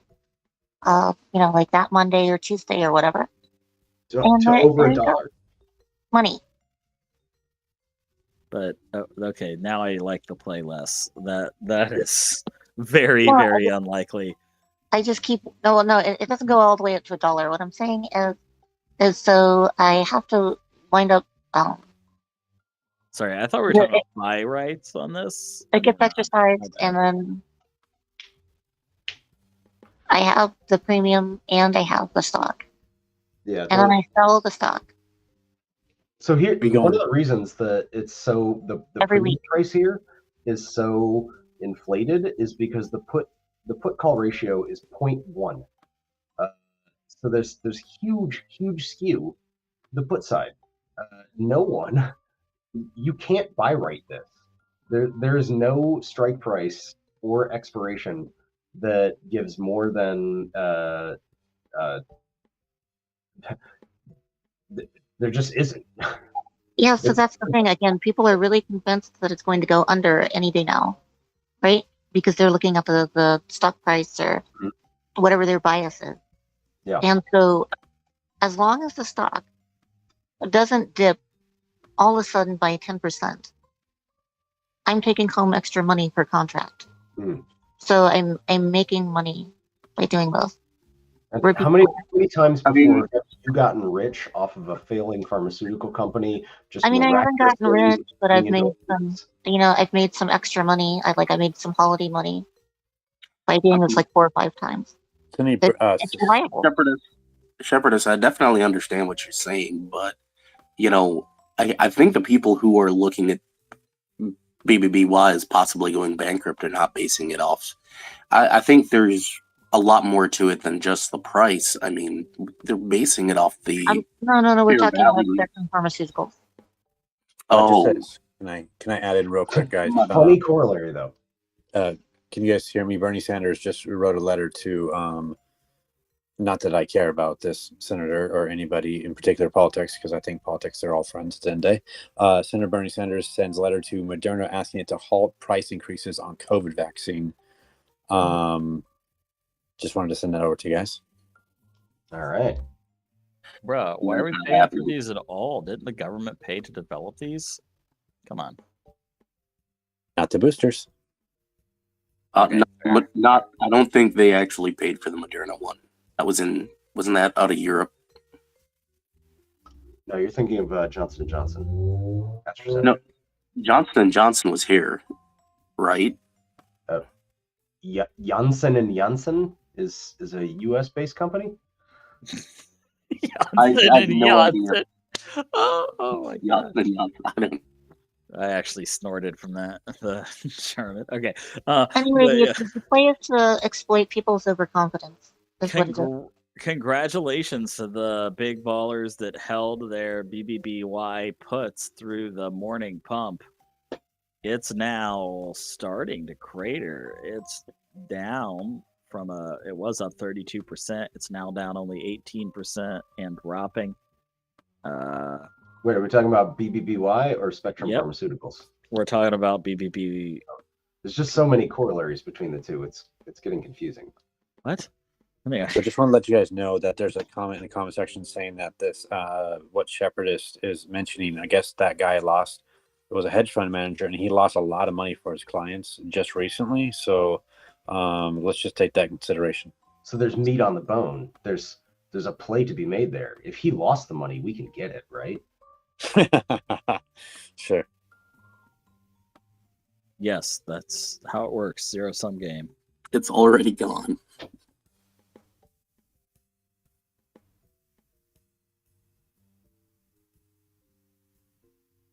I'm not to sound out of the loop here, but is JPow speaking soon or?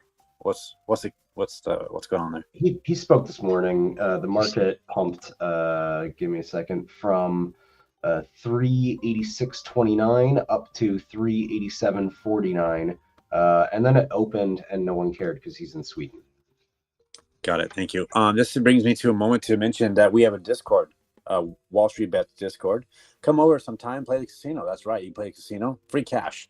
In case you lose your cash in the options world, or stock world, or the bond world, or the crypto world. Regardless, it's a casino where you can gain free coins, free of charge, and you can lose a lot of money there too, as well.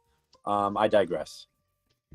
Loose Ventures would like everyone to know that you're all dumb, and if you don't understand straddle strangles, you probably shouldn't make the play. That's all.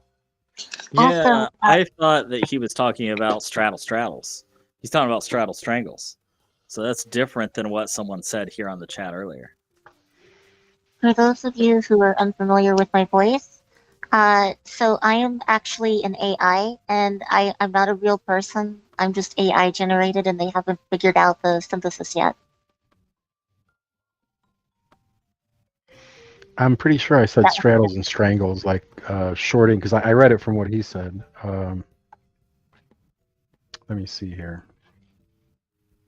I mean, regardless of whether you said it right or not. Short straddles, long strangles. Yeah. Yeah, I heard short strangles and then long dated long straddles. My bad. Sell short like, straddles, what's buy that? long strangles. Right. Okay, I get it. Sell short straddles, buy long strangles. That makes more sense, actually. If Luce would like to He's explain unable to what he speak. means. He's Oh. unable to speak. Oh, that's too bad. Yeah, but it's You said that in such a word, the phrase. He's not... Sorry, Scald. I like. Oh no, he just messaged me. He just messaged us and said he's not able to talk right now. But yeah, so it's a straddle strangle swap. I got it. Yes. Makes sense.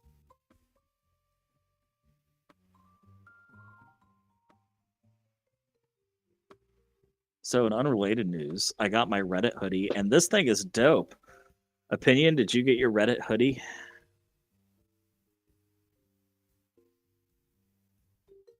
Yeah, I did. Sorry, I'm actually trying to use my Reddit mic, and I'm not sure if I'm doing it right, but yeah, It sounds like shit. really? No, it sounds great. Yeah, Who bro. said that? That was really mean. It was actually really- sounds a lot better than your normal mic. Oh, it sounds better. Okay. Well, thanks a lot. I didn't know that. That does sound a lot clearer. It does I sound was just pretty showing my pretty. jealousy for the room to know. Yeah, I'm jealous too. Everybody else got swag but me. Oh, I'm It's called actually. a spite play. I haven't put on my Reddit hoodie yet, but based on your recommendation, I'm gonna go do that right now. I'm actually ordering more of the same brand of hoodie just to have it around the house. That's how nice it is. Hey, Pinion, do you want to use a Japanese knife to stab my heart, or would you rather just stick to that Canadian knife you have? Oh, I'm so sorry. I mean, I don't want Reddit admins knowing my fucking address. Keep your swag. Right? Next thing they know, you're gonna be like, I mean, that's free advertising. They're not even paying you. Yeah, if anybody wants to subpoena me, my email is section230 at suck.md. So just send an email that way. That's the best way to get a hold of me. Yes, mine's Nigeria Prince 10565_1345. It's a long one because there's so many Nigerian princes over here. Feel free to at gmail.com, of course. Feel free to send me an email about what you want to send over, and I'll give you my address. And then mine is Lucid Bag Holder 2021. You can send all of your money to me so I can buy more Lucid. Thank you. I'm surprised you got the first one. You didn't have to put any X's or underscores after that. Like you're the first person who was like, I'm Lucid Bag Holder 2021. You damn right. Like nobody beat me to that shit. I'm surprised.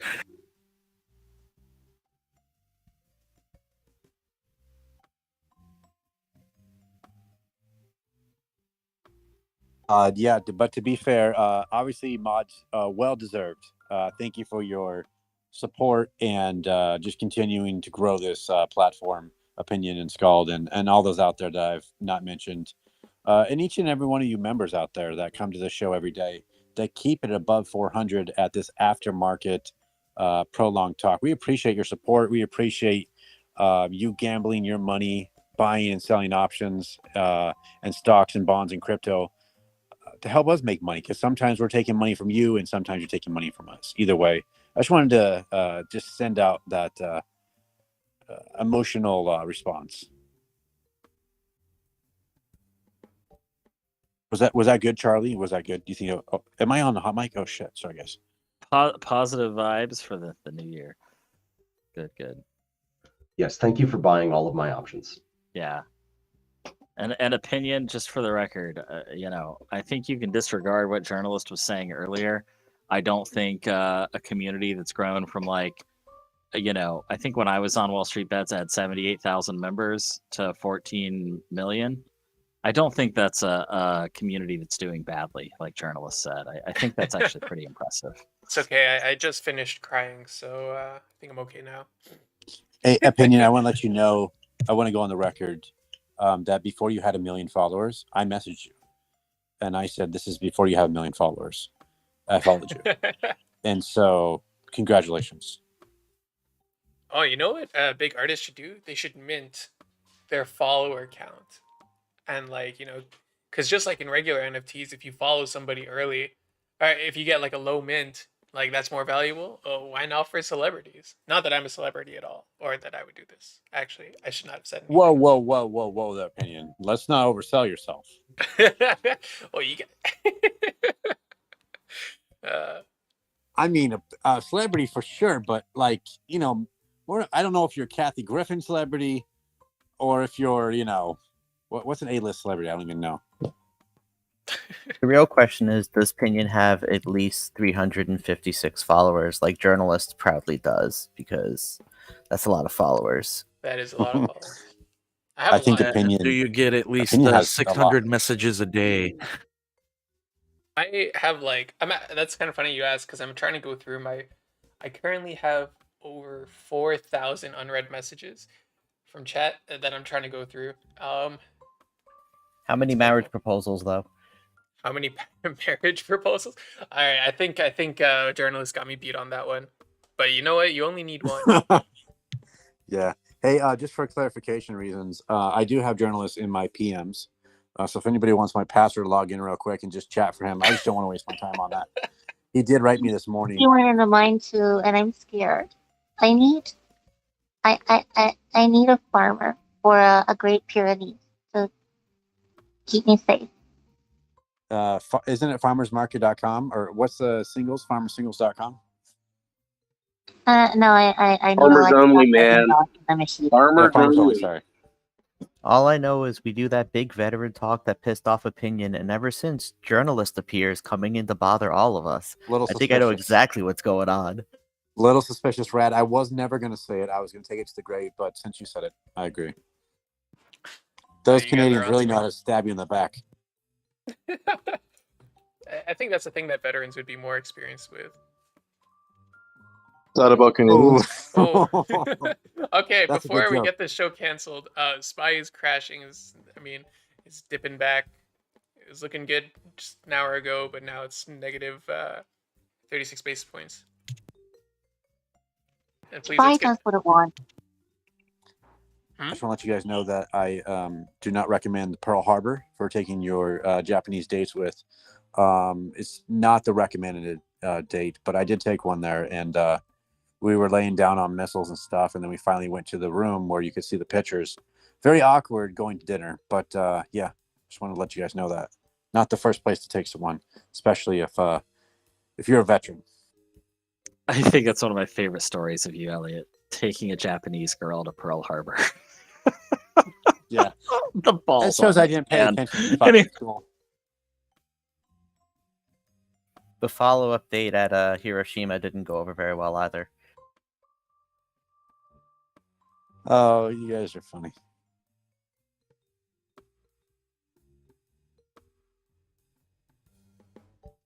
So regarding the Discord, where's the casino on Discord, or how do you access the casino on Discord?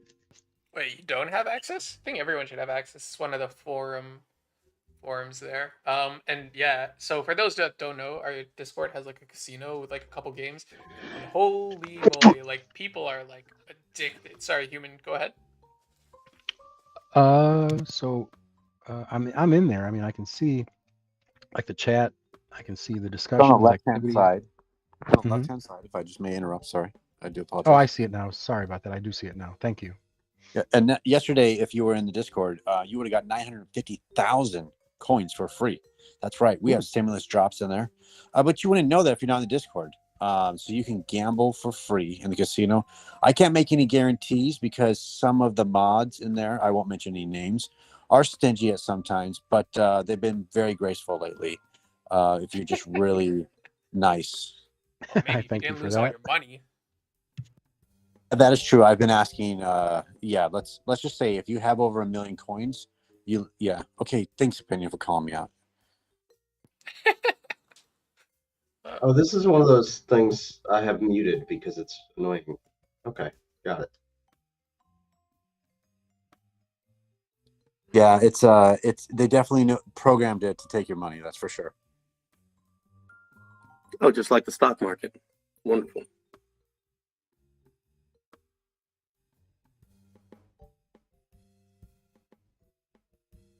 That's actually also my prime directive is to take your money. So you've been warned. Seeing as I'm writing puts, that's also my directive. Opinion, can I put in a serious request? Absolutely. Okay. Can we have a rule from now on? Journalist has to only talk about plays and can't give us a 10-minute backstory synopsis about something completely irrelevant. I've tried so many times. I've really tried. But like just like one reminder, and if he does it, just like kick him and just say like, dude, nobody cares about like that you've been trying to reach out to Simple for the last 2 weeks because you want to invite him to your 16th birthday. Like, just tell us a play. Can you make me a mod so I can be the one to kick him? All Then we right. can say I'm headbutting. Come back tomorrow and I'll give you the honors. Let's do it. Just restrict his word usage. Don't let him use the words "you guys" and "I am." All right, sounds good. I will make sure I write those 2 phrases down. If you need me at your realm, I don't know the proper kingdom verbiage there. I will be there for you, Opinion. He's pretty easy to talk to. You just gotta tell him to shut up or say in a nice way, hey, hold on, wait a minute. We're gonna give you the time because that's what he likes. And then he simmers down a minute. So yeah, we can definitely help. But yeah, please come over to the Discord, guys. Once again, looking to take some money from some people because there's multiplayer games, and if you play and I play, there's my chances and my odds are a lot better.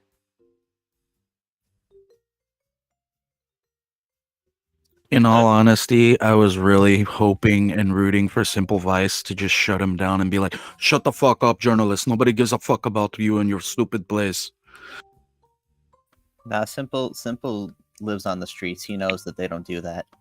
That would have required him having played. No, Journalist has plays, and he actually has some good plays. The issue is they're hidden in 20 minutes of him talking about nothingness. Which he'll actually give you the play tomorrow when he gets some dedicated time, but you get the 20 minutes leading up to the fact that he'll tell you tomorrow. Yeah, and the fact that he always says, guys, I'm really, really busy. I mean, I don't know what shows he's watching lately because I feel like some people come on here, watch their Netflix shows, and then become these characters. I don't know, guys. I'm just following you guys' personalities. And it's just kind of weird that sometimes you guys aren't keeping like even flows here. But I digress from that point. And I would agree that Ryanair play he mentioned. Oh my gosh, dude! If I put money in there, I would have lost it. Yeah, but I mean, That information, AO, I'd say he'd been watching The Office a lot recently. Yeah, that Ryanair play. Holy shit. Look, there are always some good plays and some bad plays, and honestly, I don't think he's like ridiculous about some of his hypotheses, but he does ramble a lot before he gets to them.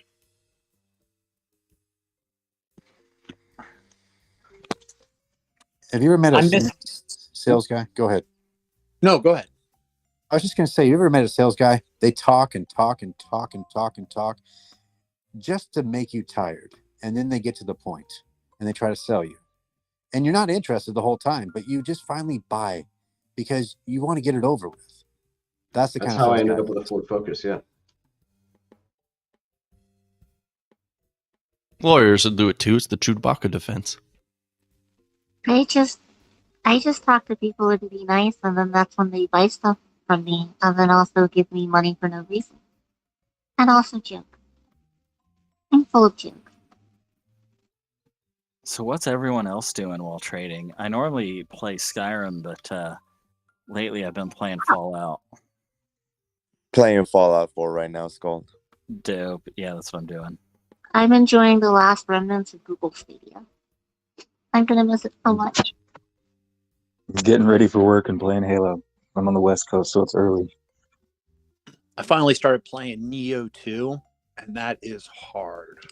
But I can at least beat that. I feel better about that than my trading right now. Anyway. I'm currently playing I'm diving the last back into Pokemon Red. Fire red or regular red?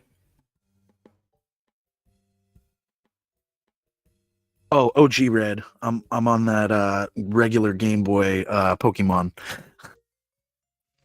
Also, non-video game wise, I've been homebrewing a pair of headphones out of like $200, $300 headphones. I just completely disassembled and put back together different. So that's been fun.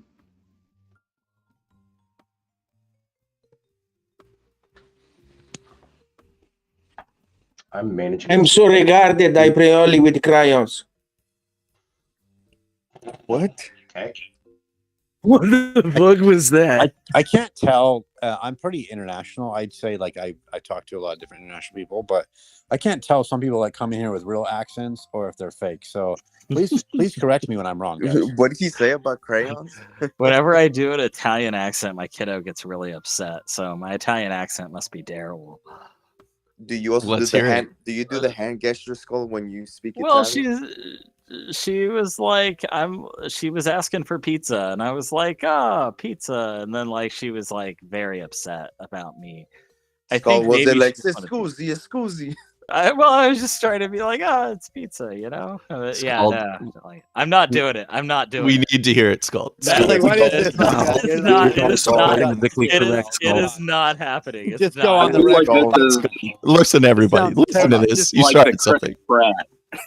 There's an important Throw out the angle here. doji if you want to hear Scald do the Italian voice. Let's go. Throw out that doji Yeah, if you want to hear him do the. insist. Do the Italian voice. Do it. I'm not doing it. Yeah, no, Hendrix Hendrix is is now Italian. daring me to Just do gave you- it. It's not happening. Look, Go. we forgive Hendrix you in is advance Italian. and He we gave you promise Italian not to code. cancel you. I can do a really bad impersonation of Morgan Freeman. Come on, everybody. Throw up the Doge. Scald, have you considered that maybe it's a really good Italian accent, but your kiddo just doesn't like Italians? Kind of like opinion doesn't like veterans. I don't think that's how it works. My kiddo seems to like everyone except for me, who she regularly slaps in the face, and then right afterwards she'll go, "No hitting," and I'm like, "That's not what that means." Anyway, No, she's just figuring out society at a young age. Yeah. I love the association though, is that because she's hit things and then you say no hitting, she's like, okay, what happens is the hitting, and then you say this. right, and then she knows like she won't be like sat down or whatever, so she'll climb right up on me, look at me, and then slap me in the face, and then be like, "No hit." I'm like, what? Let me guess, under 5? Yes. It's a Okay, if you 2-year-old. said like 16, I'd be worried at that age. That'll go What well. the fuck? 16-year-old walks up, slaps me in the face. And you're like, "What are you doing?" Hey, Daddy, give me some money for the movies. Immediately says no hitting. I heard AMC to the moon. I heard it. I heard money for the movies. Bullish? We bullish now? Oh, bullish I- on 8 red I time? can't believe BBBY is pumping again. Like, Again? what? I mean, it legitimately might be that the shorts are closing because they think this is the end of it. this is the end. Time to get out now. It legit might just be the shorts, just being like, we're done, and this is I your got final it. pump. AMC could buy BBY. They could have towels to clean up. Anyhow, AMC already bought a gold mine. They have enough to deal with. Hey, Red, I'm with you on the ape because I bought more shares of ape. Guys, I'm currently trying to buy the Carvana ATM machines because I want to create VR rooms out of them. I just figure the property's already there, and then we can just shoot people up in the middle of the Carvana building and then shoot them in their room. It's just an idea, and then people can watch them from the glass. Yeah, just a random idea. We talking thought we drugs, or I mean, the phrasing was terrible. ¿Por qué no los dos? No, thought you know we were the Carvana ATM car machines? I know. There's a joke in there. Never mind. Okay, sorry, my bad. I thought we were going to turn those into like little mini houses that each person could kind of rotate through, like each little floor. Yeah, sure, we can do that. I think Luce had the idea of turning it into a club. That's not a bad idea either. VR fish tanks sounds like a good startup company.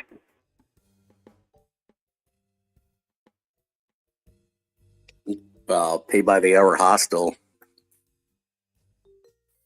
There's the new plan. We all need to pull $1 together, and WallStreetBets can buy one Carvana car ATM. Of course, we'll keep it at Opinion's place. It's only fair.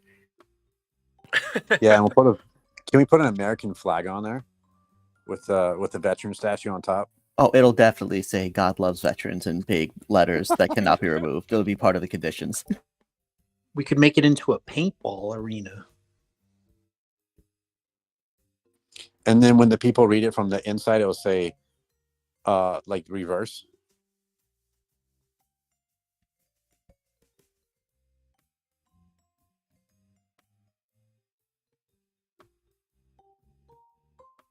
Could put a big Batman light on it too, but I digress.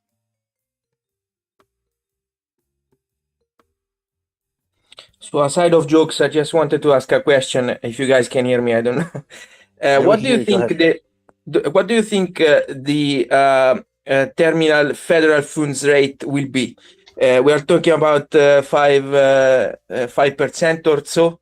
And how long do you think they will be maintaining this rate before starting to cut the rates? Yeah, let me show you to my my friend Sleepy Nate and Human Genome. They're number one Feds forecasters here.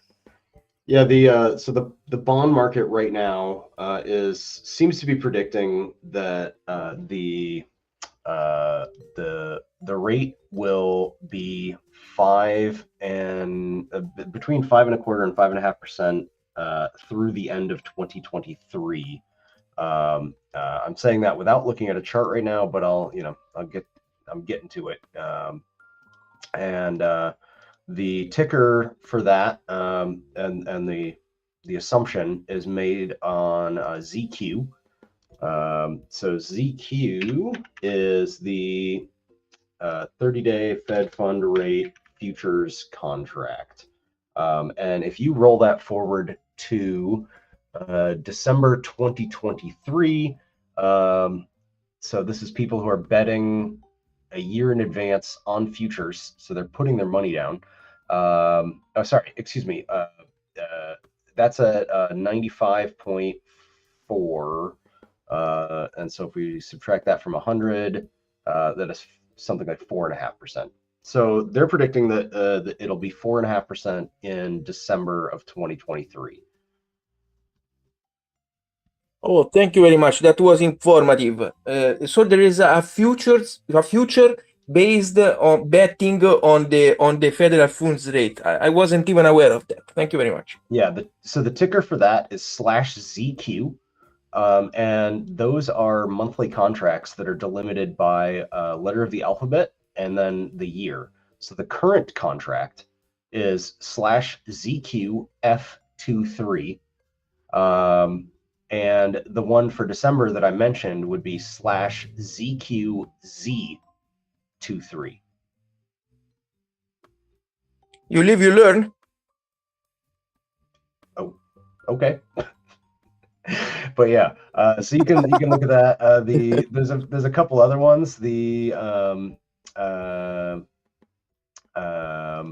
slash ZN is the 10-year T note, or sorry, the 10-year note, and slash ZB is the 30-year note. So those can also give you some good information. Those are traded in eighths, which is so an eighth of a dollar.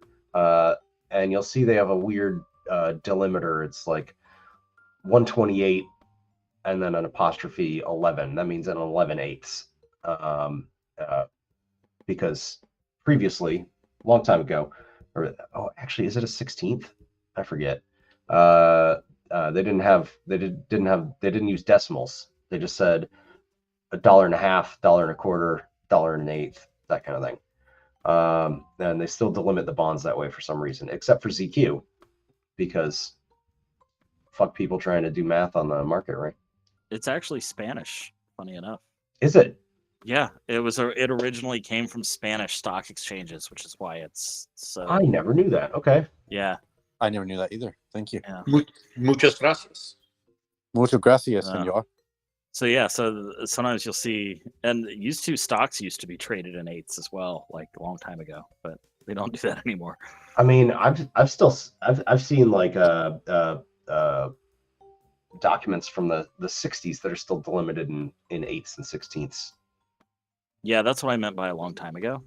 Oh, okay.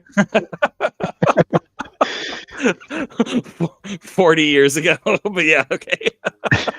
And on the interest rate, before you see any declines, there will probably be a couple of quarters of zero changes, like nothing up, nothing down, just letting it hover wherever it's at before they start decreasing it, just to make sure that there's no hidden inflation. Yep. Yeah. So the people ask about the pivot all the time. When's the pivot going to happen?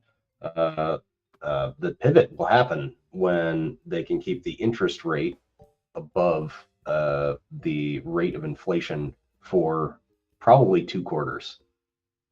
Mm-hmm.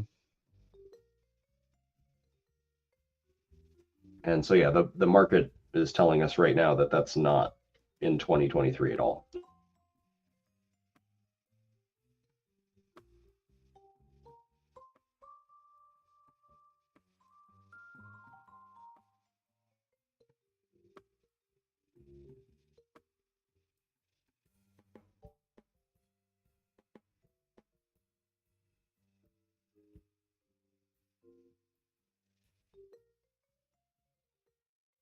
Yeah, so we will see. Interesting enough, the FTC is scrutinizing Coca-Cola Pepsi pricing practices, and it's said to be at preliminary stages with Coca-Cola.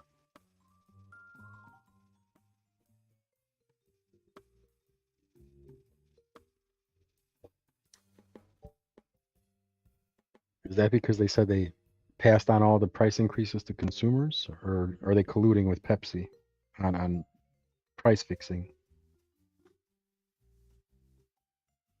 I have no idea.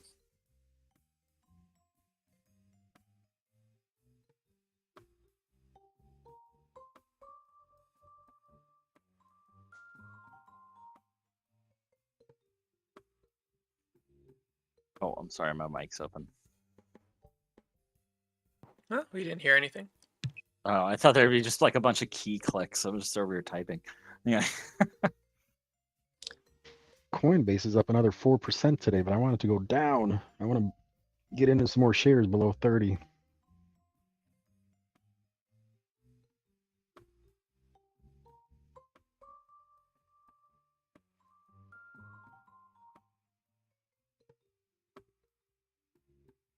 Man, Spy. Tesla, look.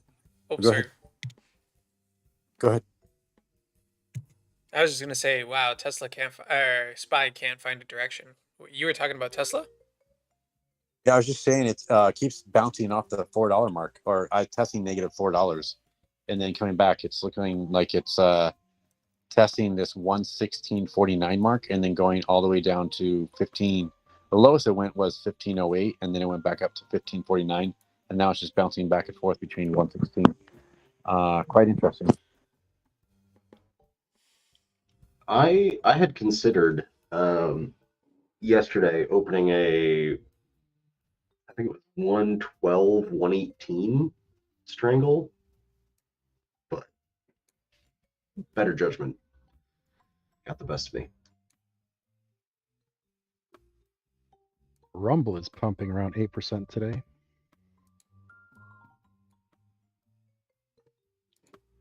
Yeah, I'm seeing the big markets want to go down, and everything that wasn't paying attention yesterday or the day before is like, wait, we need to get our pump in before you shit the bed.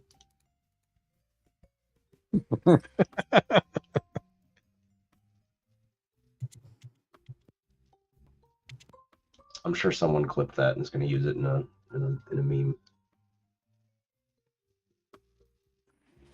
For all you meme creators out there.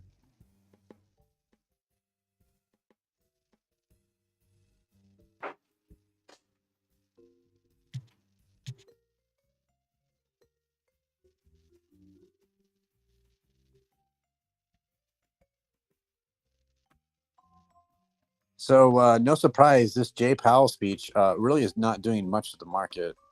I guess some of you guys would argue that due to the fact that some of these stocks are going down. Yeah,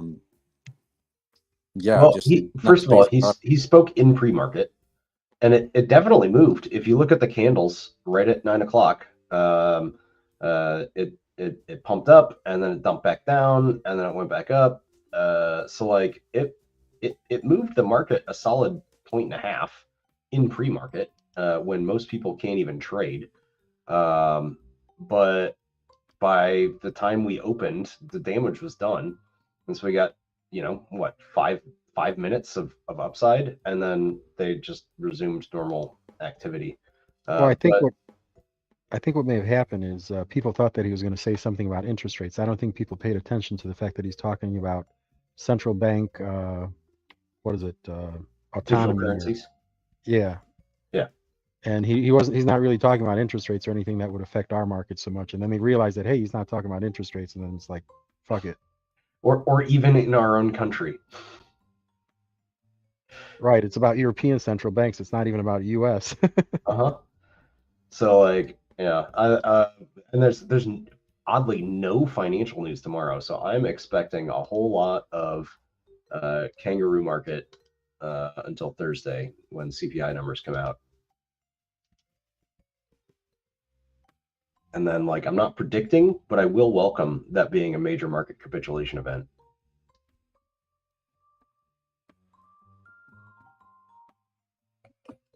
Sounds exciting. So red is the appropriate color for the background. Opinion. Good job. Yeah. So what's your theory on the whole market capitulation? Like, what do you think is going to happen? Like, how much movement are you anticipating from SPY? Well, as I said, I'm not predicting it. I would just welcome it.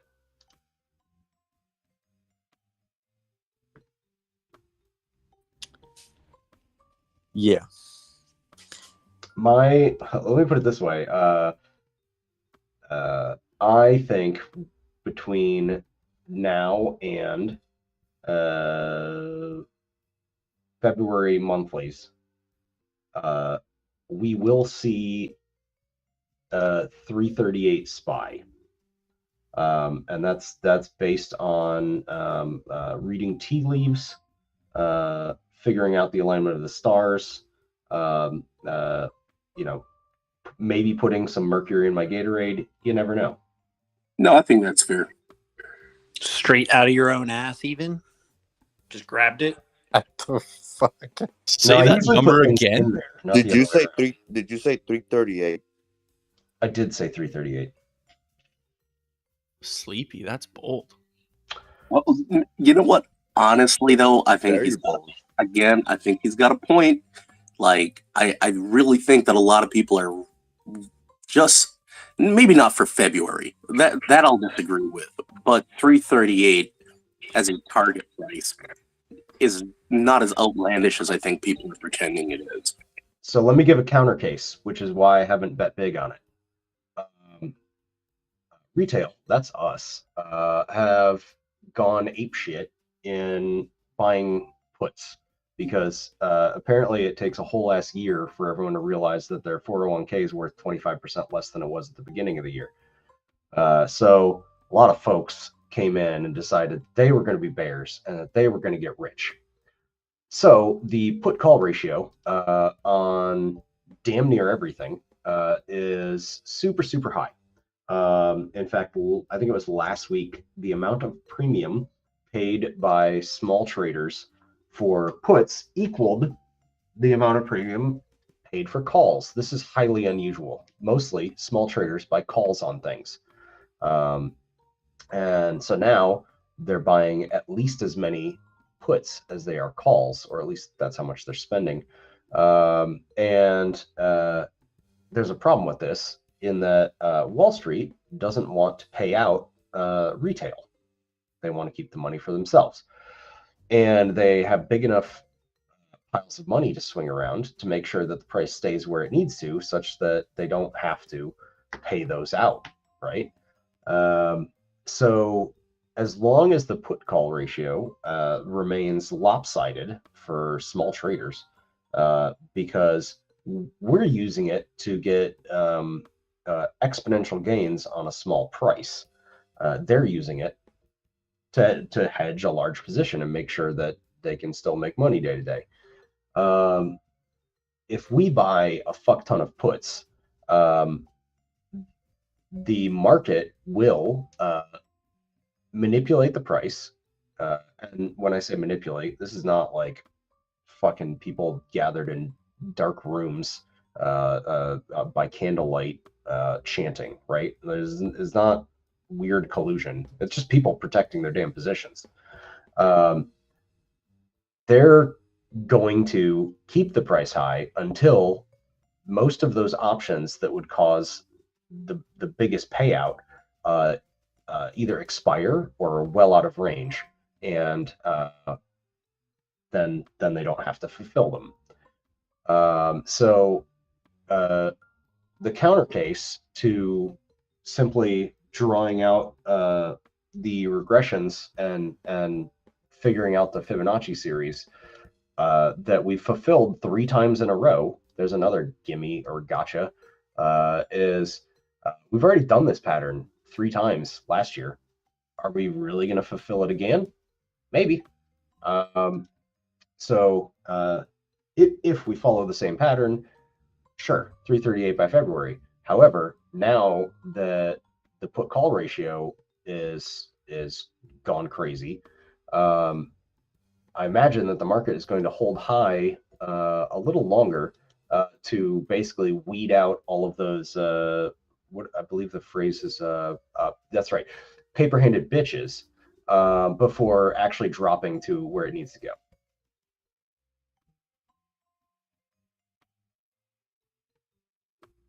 I like that. Yeah, I mean, I do agree with you. I agree with you in theory. The part where I always kind of disagree with everyone is that the theory depends on the market actually being rational. In other words, we have to look at all of those hedge fund guys as being smart enough to work in concert with each other to prevent the stock from dipping when people panic. See, they don't have to work together though, right? It's Adam Smith's invisible hand. The shit's hundreds of years old. Yeah. They're all just looking at their own portfolio and saying, wait, what can I do to protect my position, right? And if all of the market is buying a bunch of puts, then not selling and buying calls can be the thing that protects your position.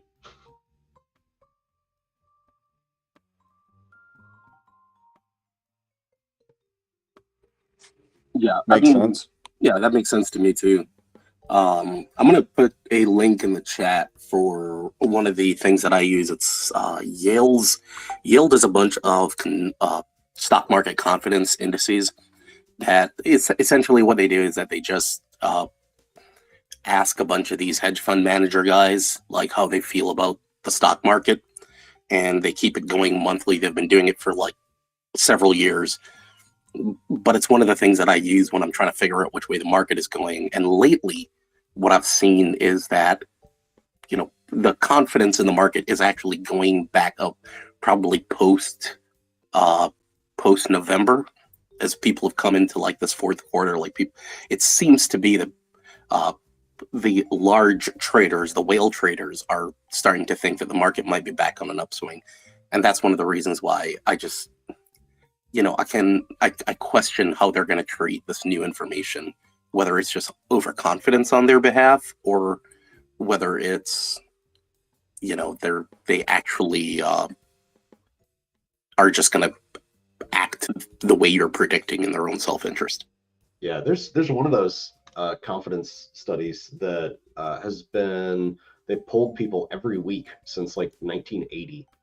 I don't know if that's the Yale one, but I find that the thing that they're missing in all of those polls tends to be time frame. Are you bullish this week, this month, this year? And you know, here I've got a price that I'm keeping my eye on for the S&P index, right? Again, haven't made any huge bets on this. I still think we need to test 393 again. And so if I wanted to make a bet today, well, we're at what, 388? 393 is above that. So calls, right? That would be bullish. But I don't trust it, especially with CPI coming out Thursday. So not making any big plays on it just yet. But you know, timing is everything. So, Sleeping A, I got a question. When do you potentially see SPY hitting 338, like you said? Well, if I knew, I wouldn't tell you. I would just spend money and to make money. However, what I will say is, if we follow the same progression that we started following, first trading day, or sorry, second trading day of January 2022. You draw a trend line down across all of the tops, and then you do some Fibonacci regressions for each of the highs and lows down from that trend line. You would hit 338 by the 18th of this month. I don't think that's going to happen. That's a week away.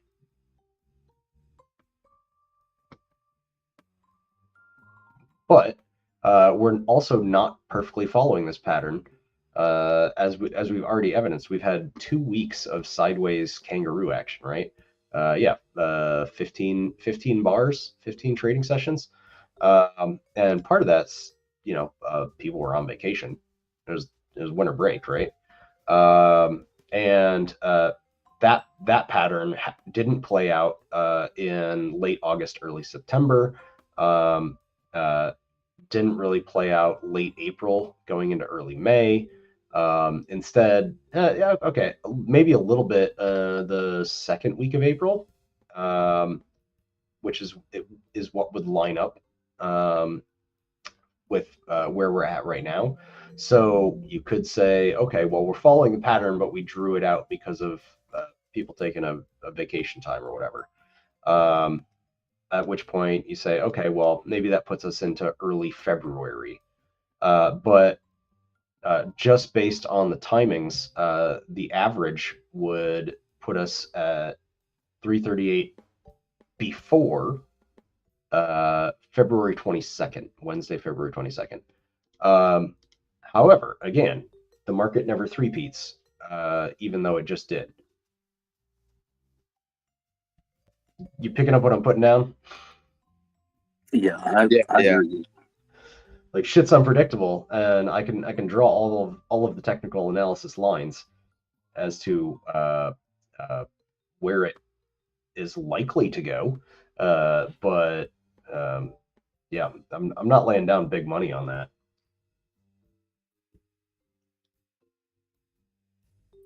So right now I'm I'm trading on the expectation that the SPY will, before it rebounds, will lose about 30% of its current value, which I think a lot of people think is a lot. I don't think is 30, anywhere between 30 and 40% before it's really safe to start reinvesting.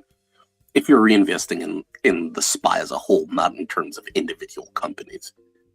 But I think Amazon is going to be probably the canary in the coal mine to see how well retail did and how well the tech sector did in Q4 of 2022.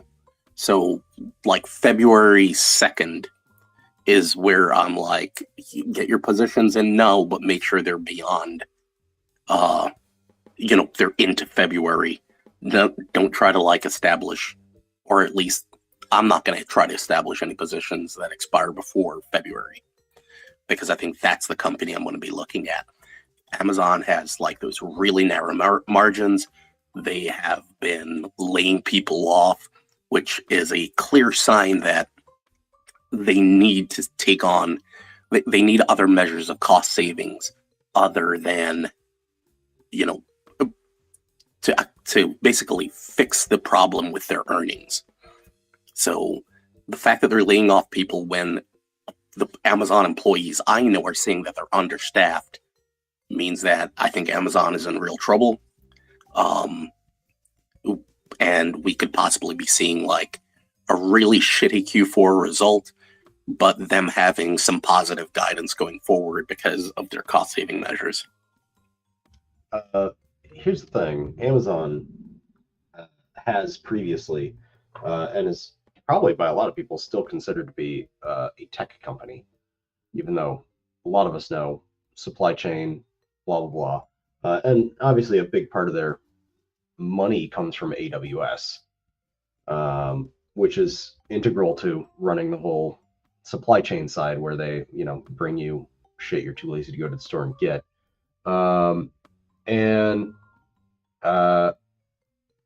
With a company that big, you have to ask the question, okay, so they lay off, 50,000 people because they have so many goddamn employees.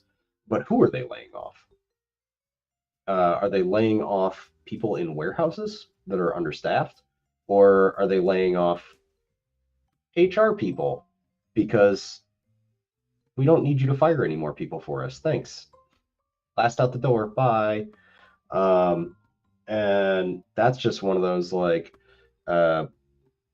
you can't ever really pay someone less. If you have an overpaid employee that made more sense when economic times were better and the job market was hot, you lay them off and you let them go get a lower paying position somewhere else.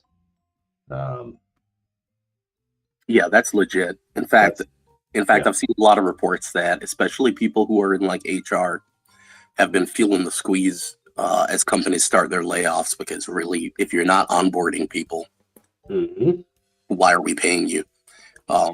So in terms of like the conversation about Amazon, 2 months ago, I actually posted these little snaky charts that I found somewhere that for Apple, Microsoft, and Amazon, as well as Google. If you want to take a look at them, they're actually really good for visualizing like what we're talking about right now in terms of Amazon's its operating margins, as well as the influence that AWS has on Amazon overall. Trash Panda, if I just may ask, why do you think quarter 4 will be one of their bad quarters? I feel like quarter 4 would be their resurrection from the graveyard, if you may.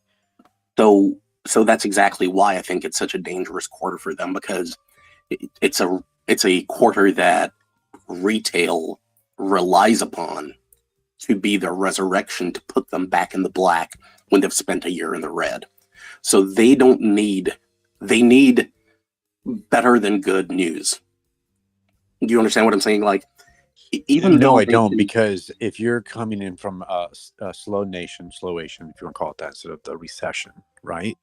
At the end of the day, you don't need great news that's going to capture headlines. You just need enough to show progress, because the stock market's forward looking.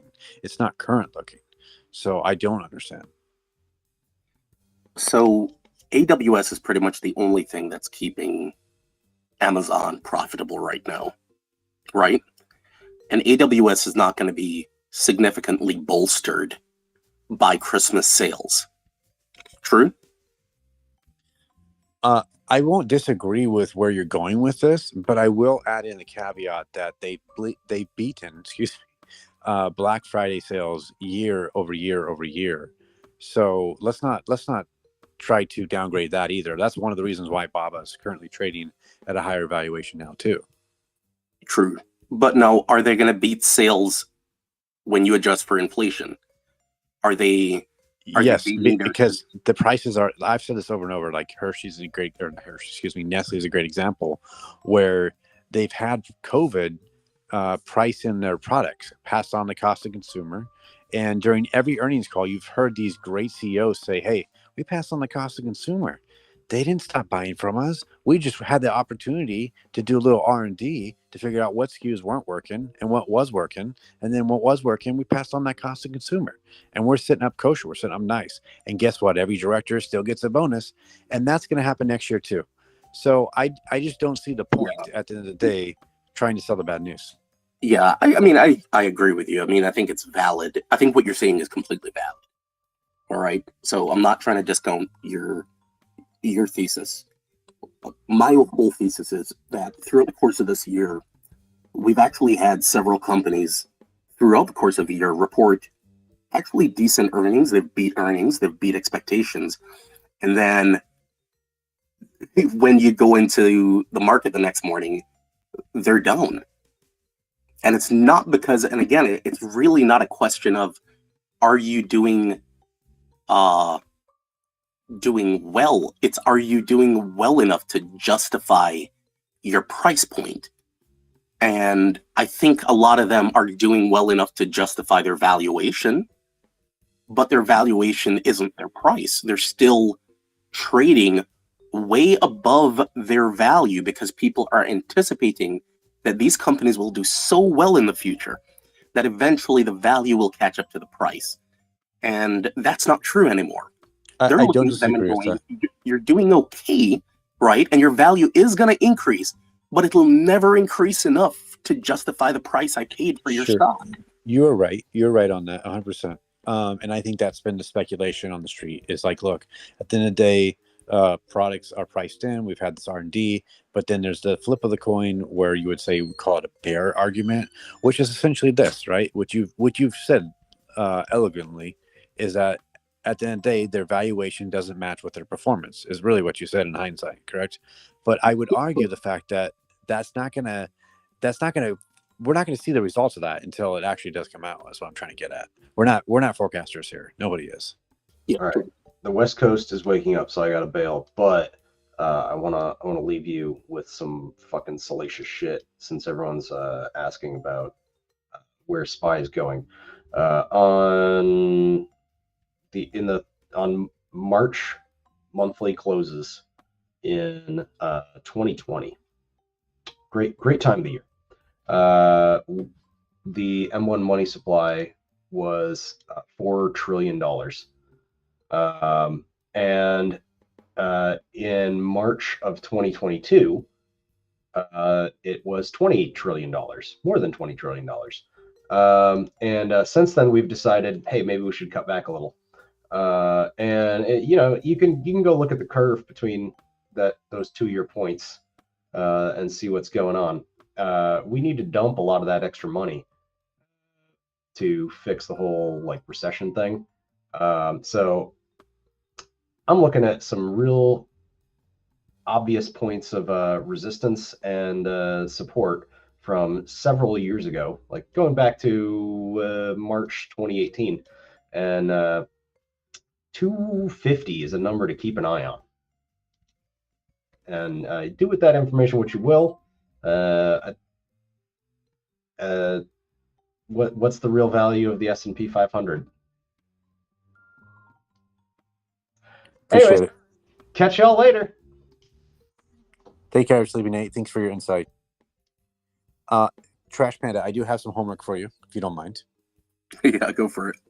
Okay, so here's what I want you to do. I want you to look up JP Morgan analyst. They came in, they programmed the algorithms to basically do what their job is, essentially, right? And then they all got fired. And now JP Morgan literally uses AI with maybe some back researchers to feed us some data every now and then. And I believe that's what AWS is doing, basically. And all these other companies, they're basically just getting them in to basically understand how their role works and then just reproducing them in algorithms, right? And then you have maintenance people. And so I want you to look that up because it was actually about 2 years ago that it happened. And you'll see it within the baking industry where the tech people got laid off first. And they were the ones that created basically the automated solutions. And I feel like that's what AWS is doing. So, and I think that will help you with your play to realize that like it's actually saving them money by firing those guys, and offering those kind of solutions to businesses and whatnot. So, yeah. Sounds like a South Park episode. Yeah, I'm actually gonna look that up. I think I've heard about this before, but definitely worth like refreshing on, because I mean, that's the catch right now, right? We're like working.